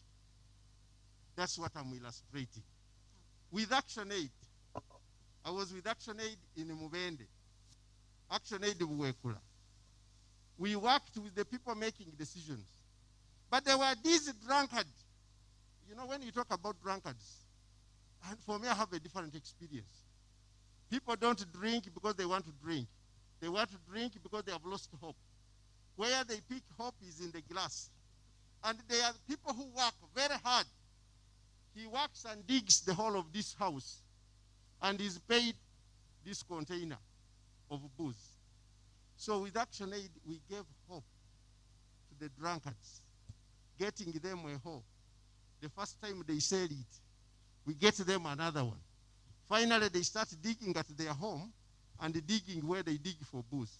Finally, they got food. Now they had to have where to put food. So they started building houses. I have seen transformation, changing the desperate into hopeful citizens. A round of applause for that. And thank you very much to Action Aid. That's a great testimony right there. Let me come to you, Mr. Lumayang, as we get to wrap this up. Where did it start? Where did we fail? And in your perspective, moving forward, what do we do?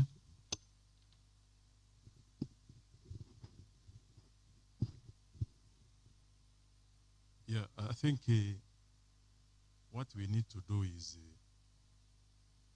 we need to create a platform for those people who will now be awarded, and even those other ones who were awarded previously, so that they can be able to engage with these young people.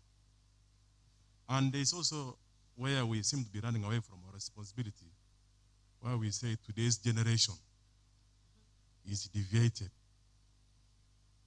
We seem to be not doing our role as parents, because our parents of those days did their part. So for us, we have not done our part. And you know, there's a saying that you cannot make a tree which has grown, if there is a branch that had bent, you will not make it straight when it has matured. So the higher the better. Of course, we have failed also as government. A situation where a culprit maybe has been arrested. We appreciate that the laws of Uganda that you are innocent until proved guilty. When others appreciate the way that case has been handled, it becomes deterrent. So it's really high time that we really take this matter head on if this thing has to end. And of course, it needs collective responsibility. And even for one to be elected, appointed, or even to be elected as a bishop, you must be somebody of integrity. So when we talk to these people of ours in NF4, especially the people that have been identified with the awards, and for that you are really very lucky, because it's normally when you die that you are being eulogized. Somebody has been good, but for you who's going to receive an award, you count yourself as somebody who's lucky. You have been appreciated when you are still living and you have witnessed. So my appeal is, let's all rise up as Ugandans and fight the vice and ensure that this country really comes out of that. Thank you very much. And finally to you, Mr. Duka, where do we go from now? Whereas we realize that we need to have a paradigm shift, the morals are decaying. How do we go about it? Well, thank you very much. I also want to answer the questions. Where did we come from? Yes. Hey. Go ahead, please. I think we went wrong when we began to prefer the formal education to informal education. These two types of education play distinct roles, but they're interdependent. There are things that are taught in school that are not taught at home. But there are things that are taught at home that cannot be learned at school. Respecting elders is something you learn at home. So before you start the formal education, you must have graduated from the informal education. But now we have a challenge, like my elder sister said, that the children are being raised by TV and housemaids because we are busy looking for money to send them to the best schools, not knowing that actually the best school is the one at home. So I think that is where we went wrong, and that is where we need to go back and start retracing. Let the parents play their part as parents. Because if you ship off a young chap of P4 to boarding school, the first thing you teach that child, the first thing you do actually before they even leave, is buy a lock, then buy a padlock and teach them how to operate it. And before you know it, these are the people who they will open their box at an angle less than 10 degrees because they know where the G-nuts is and the what. And they are very comfortable. They have no problem. Because you have missed the opportunity to share, to teach them the value of sharing. And these are things that form our society. The value of standing up to say this is wrong and this is right. And that is where our problem is. Someone once said somewhere that, I think it's written somewhere, that evil exists in the world. Evil flourishes in the world, not because of the people who do evil, but because of the good people who see it and decided to keep quiet. We all need to rise up then, now, and say, if it is wrong, it is wrong. This business of compromise is the one which is going to eat us up. Because if it is happening there, it doesn't affect me. I don't want to be cited. That is wrong.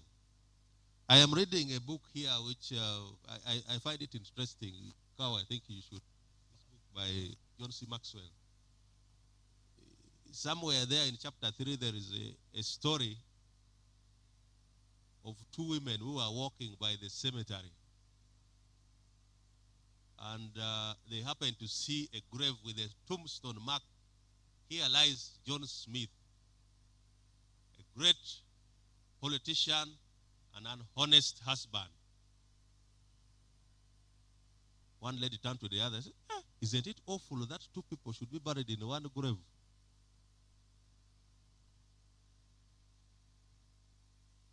We should be shocked like that, so that there is a clear distinction between good and bad.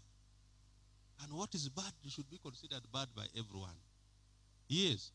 And that starts with us nurturing a generation of values. I am very sure the people that we are honoring today, they did not come from the blue to do the things that they have done. If you followed their story like that of Ambassador, it could be amazing. Probably want to employ the Action Aid. We need to document their stories. Let's dig beyond. Yeah?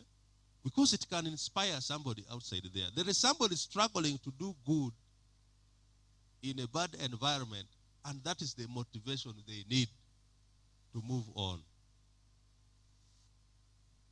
All right, thank you very much. A round of applause to our panel. I know someone out there as well is asking, how about me? How can we be able to do that? But clearly what has come out is that there needs to be engagement and there needs to be a concerted effort for all of us to work to restoring the morals, to work to restoring integrity and the belief and faith that a person with integrity still does exist in our society, and that is the reason why we have this award. So allow me, ladies and gentlemen, to allow my panelists to get back to their seats. And I know many of you are still asking, who are the nominees for tonight? Who are those people who are going to be awarded? I also do not know yet, but we will get to know them in just a very short while from now. But I want to continue to thank of course, our media partners, and that is Nation Media Group, NTV, KFM, Daily Monitor have done a great job in ensuring that they work hand in hand to ensure that this day comes to pass. The nominees and the participation of each and everyone does come to pass. We will definitely be getting the award ceremony in a very short while, in less than an hour. I want to thank Anti-Corruption Coalition Busoga, who are part of our regional partners, Key Corruption out of Kigezi, Recreation for Development Program, MIRAC, Vision Actors International, Kabale Research Center, the NGO Forum in Gulu, as well as that in Lira, Mbarara Women Development Association, and Kofton as well. But our organizers for this event are national partners, Transparency International Uganda, Action Aid Uganda, Anti-Corruption Coalition, and Democratic Governance Facility. Probably you're seated next to someone. Just ask them, are you a part of the nominees tonight? Just ask them, are they sure about themselves? Maybe they're not sure. Why? If your neighbor is not sure, ask them why. If you're here, that means you could probably be a winner of the night. Anyways, I will be reading out some of our nominees and a bit of what they do. And then later on, of course, we'll be getting to know who our very winners are. As we were earlier on told, we have about 35 nominees or more, but we have 11 winners for tonight. But like it was said, even when you are not a winner, the mere fact that you are nominated by your community, by your society that believes in the kind of work that you do that is of integrity, you are a winner. And I want us to all clap for all the nominees tonight, because these are the people we will look up to. These are the people who continue to give us the hope and faith that, yes, we still have people of integrity who do exist in our communities. But before we get to look at the nominees, allow me invite Ms. Nicole, who is the Democratic Governance Facility head, to come and briefly speak to us. And then later on, we will be getting to know who our nominees are and who our winners for the night will actually be. Welcome, Nicole.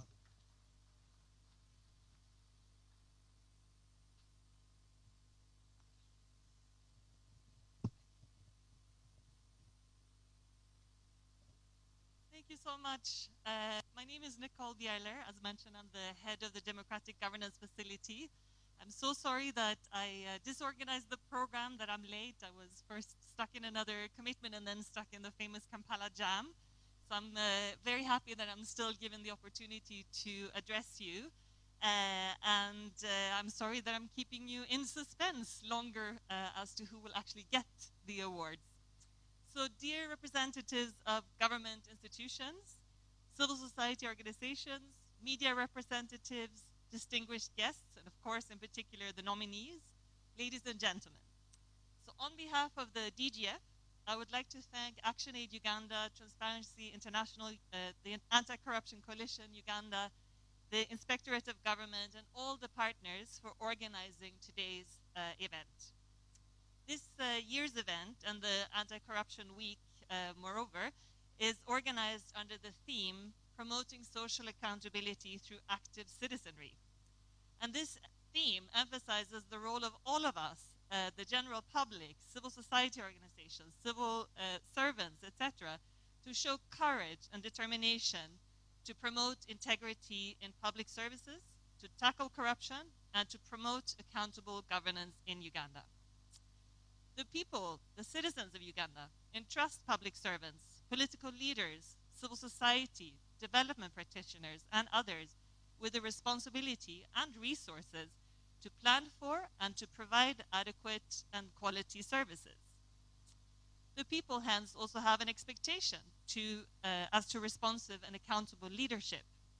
And it does take a character of high integrity to achieve this and to deliver on this. I'm hence very honored to join you here today at the Integrity Awards. This event provides an important opportunity to recognize personalities who have exhibited a high degree of integrity in public service and in the private sector. And in doing so, in recognizing these individuals, the awards can and will inspire others to follow suit in promoting integrity and common decency as a virtue in society, as we just heard. So I'm sure also that the winners of the awards themselves will also see this as a further motivation to remain exemplary and to continue to be a source of inspiration for others. So I'm hoping that next year we will have many, many more champions of integrity to celebrate at this event and on other occasions. As the DGF, we commend initiatives such as this one that bring together a good cross-section of key stakeholders to dialogue on how to keep advancing on the very important cause of fighting corruption. Ladies and gentlemen, let me introduce the DGF for those who might only be vaguely familiar with us. The DGF is a multi-donor funding facility which is supported by 7 European development partners, and these are Austria, Denmark, the European Union, Ireland, the Netherlands, Norway, and Sweden.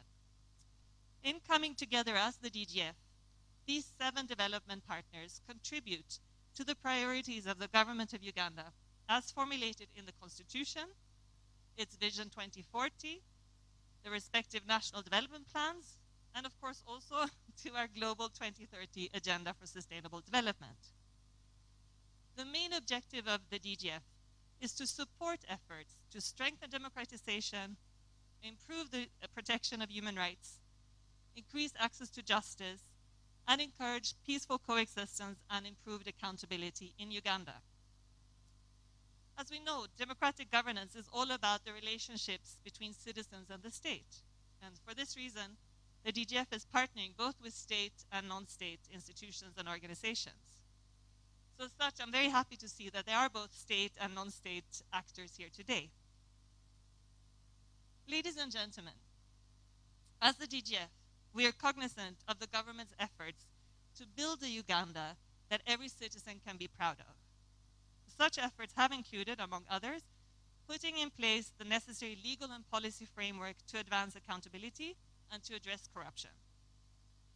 The government has also established a number of accountability institutions and mechanisms. However, more can and must be done, and the government cannot do it alone. There still remain many challenges which make it difficult for government to fulfill its cardinal role of providing high quality and adequate services to the citizens.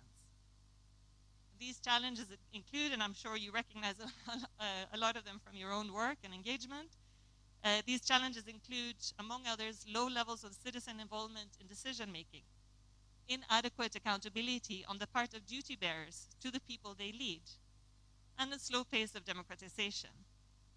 But there is hope and there is goodwill. Many of the civil society organizations are both willing and capable of collaborating with government.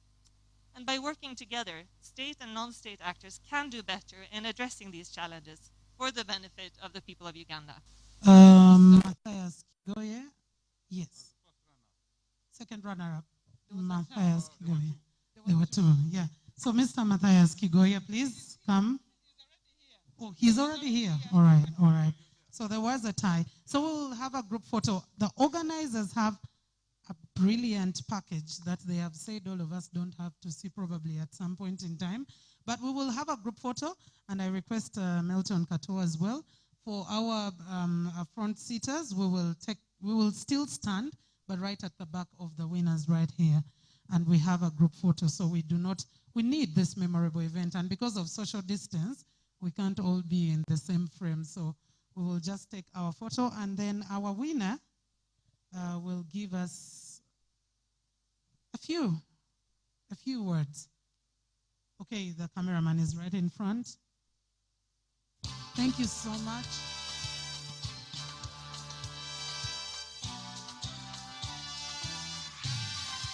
Thank you very much. And Milton Kato, the winner is, I told you I didn't know who the winners are.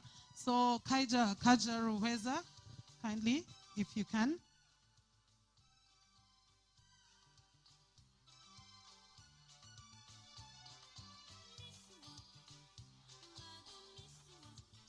All right, Annette will speak on behalf. Mr. Ruheza actually couldn't make it because he is with the president on the campaign trail, so couldn't make it today right here. But Annette will represent and just speak how you feel about this nomination and the entire process, briefly.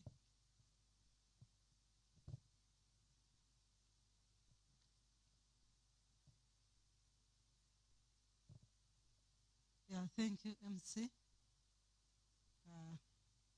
Transparency International, and all those who organize this function. On behalf of my colleagues, I want to convey our sincere appreciation to you all for having organized this function. I'm overwhelmed with happiness, and I know my colleagues too are happy to have passed through the sieve. It is not a joke. Thank you so much for knowing that we are working. I want to say that this function has energized us. And I know from here, we are going to work extra hard. You are going to find us better than before, because I didn't know this was there before. But having been recognized, I'm going to work harder. And I know my colleagues will work harder. Thank you so much. And dear colleagues, I know those who didn't go through next time. Yeah.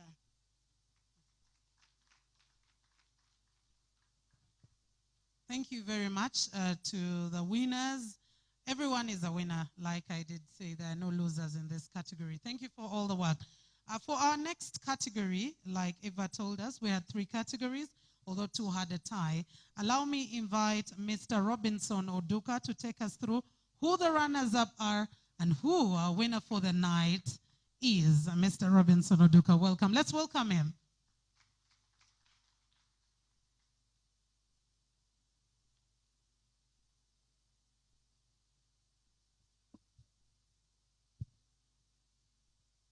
Thank you. Thank you very much. Thank you, the organizers. Thank you, DGF, for making this possible. I was among the very first 3 people who sat and conceptualized this in a small boardroom 3 years ago. And for that reason, I am very happy to stand tall, literally, today, to present the following citizens who have served above self with diligence and integrity. I present in the category of frontline workers for diligent service with consistency and dedication to her work at the district main hospital in Masinde. I present to you Ms. Florence Adoch. Where are you? Florence, please come.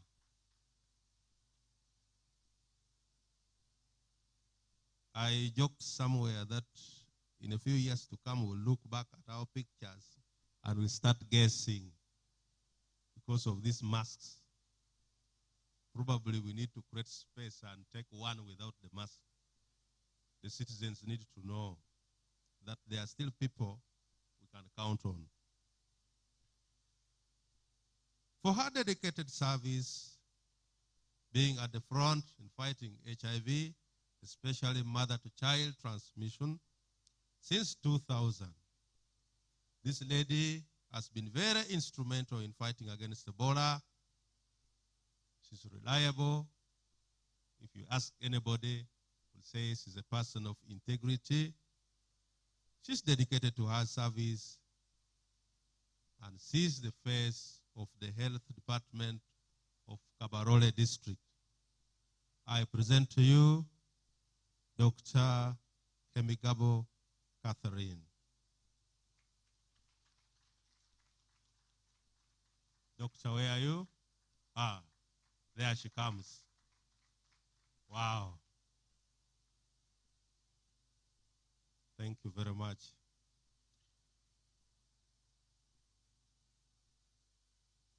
They say, if you think education is expensive, try ignorance. For the dedication of this officer to the provision of education services and exceptional support to children by ensuring safe and conducive learning environment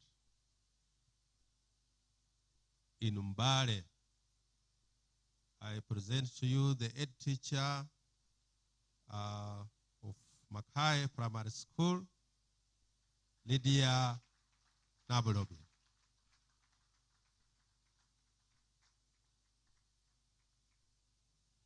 Ladies, this category has only ladies. Yes, it is something unique.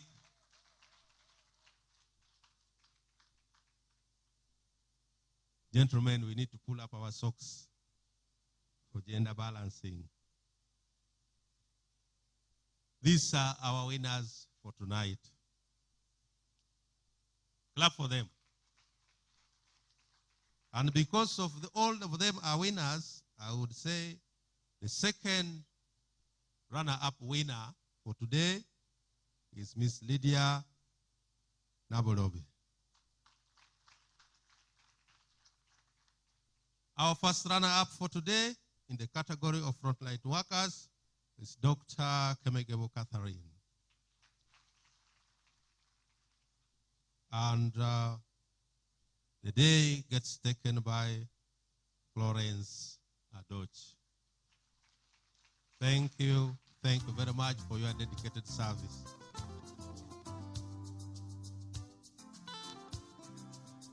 Thank you very much, Mr. Robinson Oduka. I was just telling Mr. Robinson Oduka, when I stand next to him, I look very down to earth. I am like next to the ground, but it is okay. All right, let's have our group photo right here, Mr. Robinson Oduka, together with our organizers. And like you said, we'll have just a minute of the mask off, and we'll have as well the first winners to come and take. We'll first take one with the masks on, please, and then just a minute. We hope no one will sneeze or cough at that moment. Yes. Okay, to the camera person here. And then we'll have the masks off in just a minute. Hope no one sneezes or coughs. And then so our faces can be able to show. And the cameraman, thank you. Thank you very much. He wants your faces. I can see him. Thank you very much. And all the winners, thank you for all the work and the dedication and for working with integrity and for impacting society. Another round of applause for our category of frontline workers. All right, and we'll go to our very first, final category, which also had a tie at that. And I will invite Reverend Borold Matovu. Like I said, the organizers have a special package for all our winners, and that will be coming up very shortly to themselves. Now, Reverend Borold Matovu, let's give him a round of applause for our next category. Who are the winners? Let's get to know.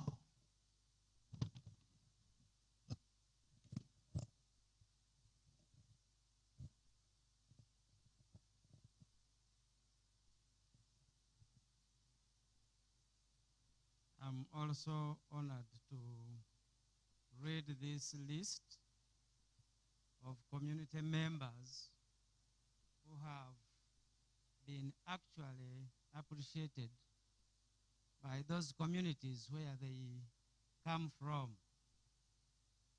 I have a list of 4. One is Reverend Father George Previtt, with an ordinary citizen of integrity who has served Kasala Catholic Parish in Luero District.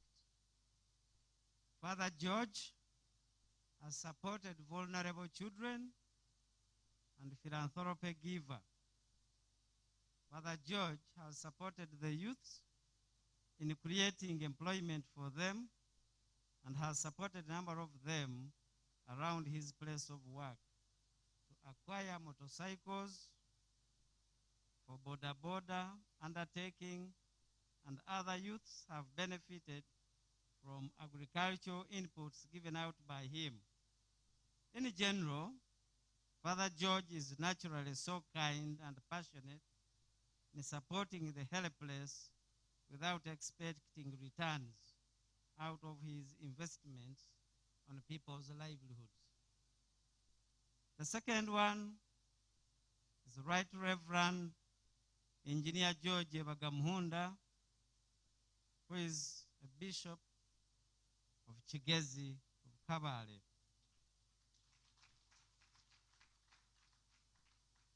He is a good leader that does not segregate anyone based on religion or anything else. He has very transparent and accounted for all the funds he receives. He takes lead in fighting corruption. He has led a campaign for unity amongst people and hates division in the church. The third one is Okulo Maserino. I don't know whether she's around. Is she around? Okulo Maserino from Gulu District Local Government. Okulo has been instrumental in instilling knowledge and training young people to challenge corruption.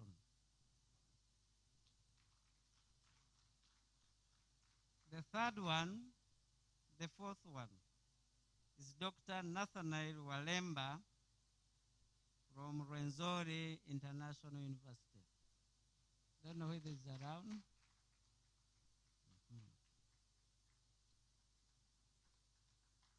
He is a man of integrity, and he has influenced and is the founder of Rwenzori International University and has initiated many development projects that have benefited from people from Rwenzori region.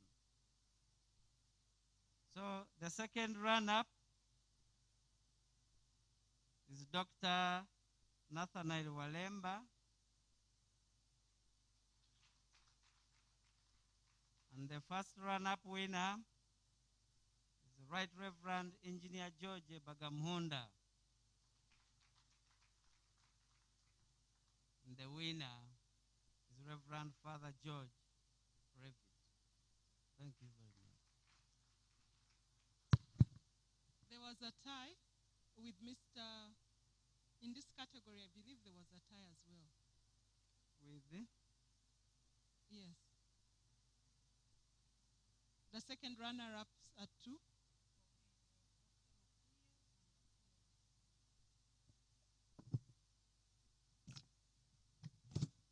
Just before you leave, yes, there was a tie for the second runner-up between Dr. Nathaniel Walemba and Akulo Marcelino. So Dr. Nathaniel Walemba is here with us, and Dr.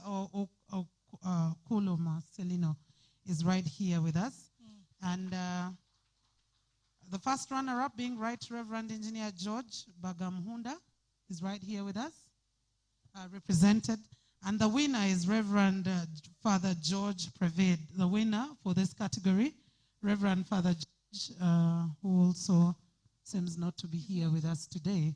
Okay, let's take our group photo here, please. Thank you very much, Reverend Borald Matovu. Like we said, all of us tonight are winners. We'll take one fully with the masks on, but we'll have the first category as well to come back and take. The cameraman is right in front of you, so he doesn't want you to keep your eyes away. He wants to capture all the moments as they do come through before we come to a closure of our event tonight. But thank you very much, ladies and gentlemen, and thank you ActionAid International, and thank you to all the organizers of today's event for ensuring that this comes to pass, and that Democratic Governance Facility, Transparency International Uganda, for ensuring that the local people are involved many at times than ever. All right, and just before our guests leave, please do not leave. Let me allow, first before you leave, you can take a seat. Let me allow our winner, who is not here, but let me allow one from the category to speak to us. Would you love to say a word to us? Speak about the nominations, most probably? Okay, I can give you just a minute.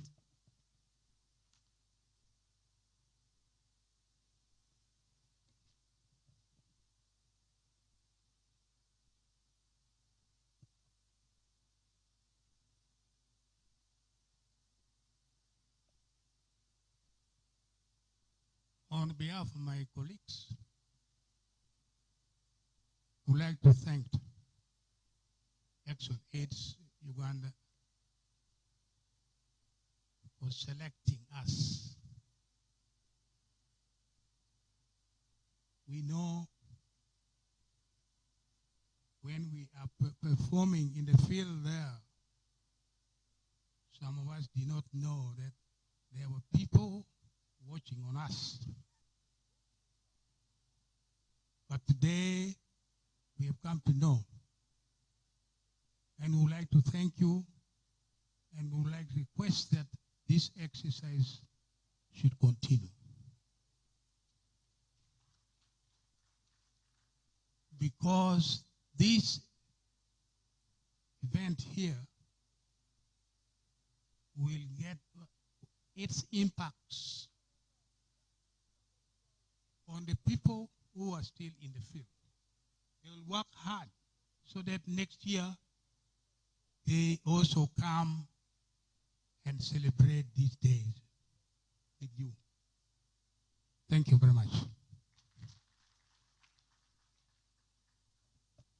Thank you very much. And for now, we will invite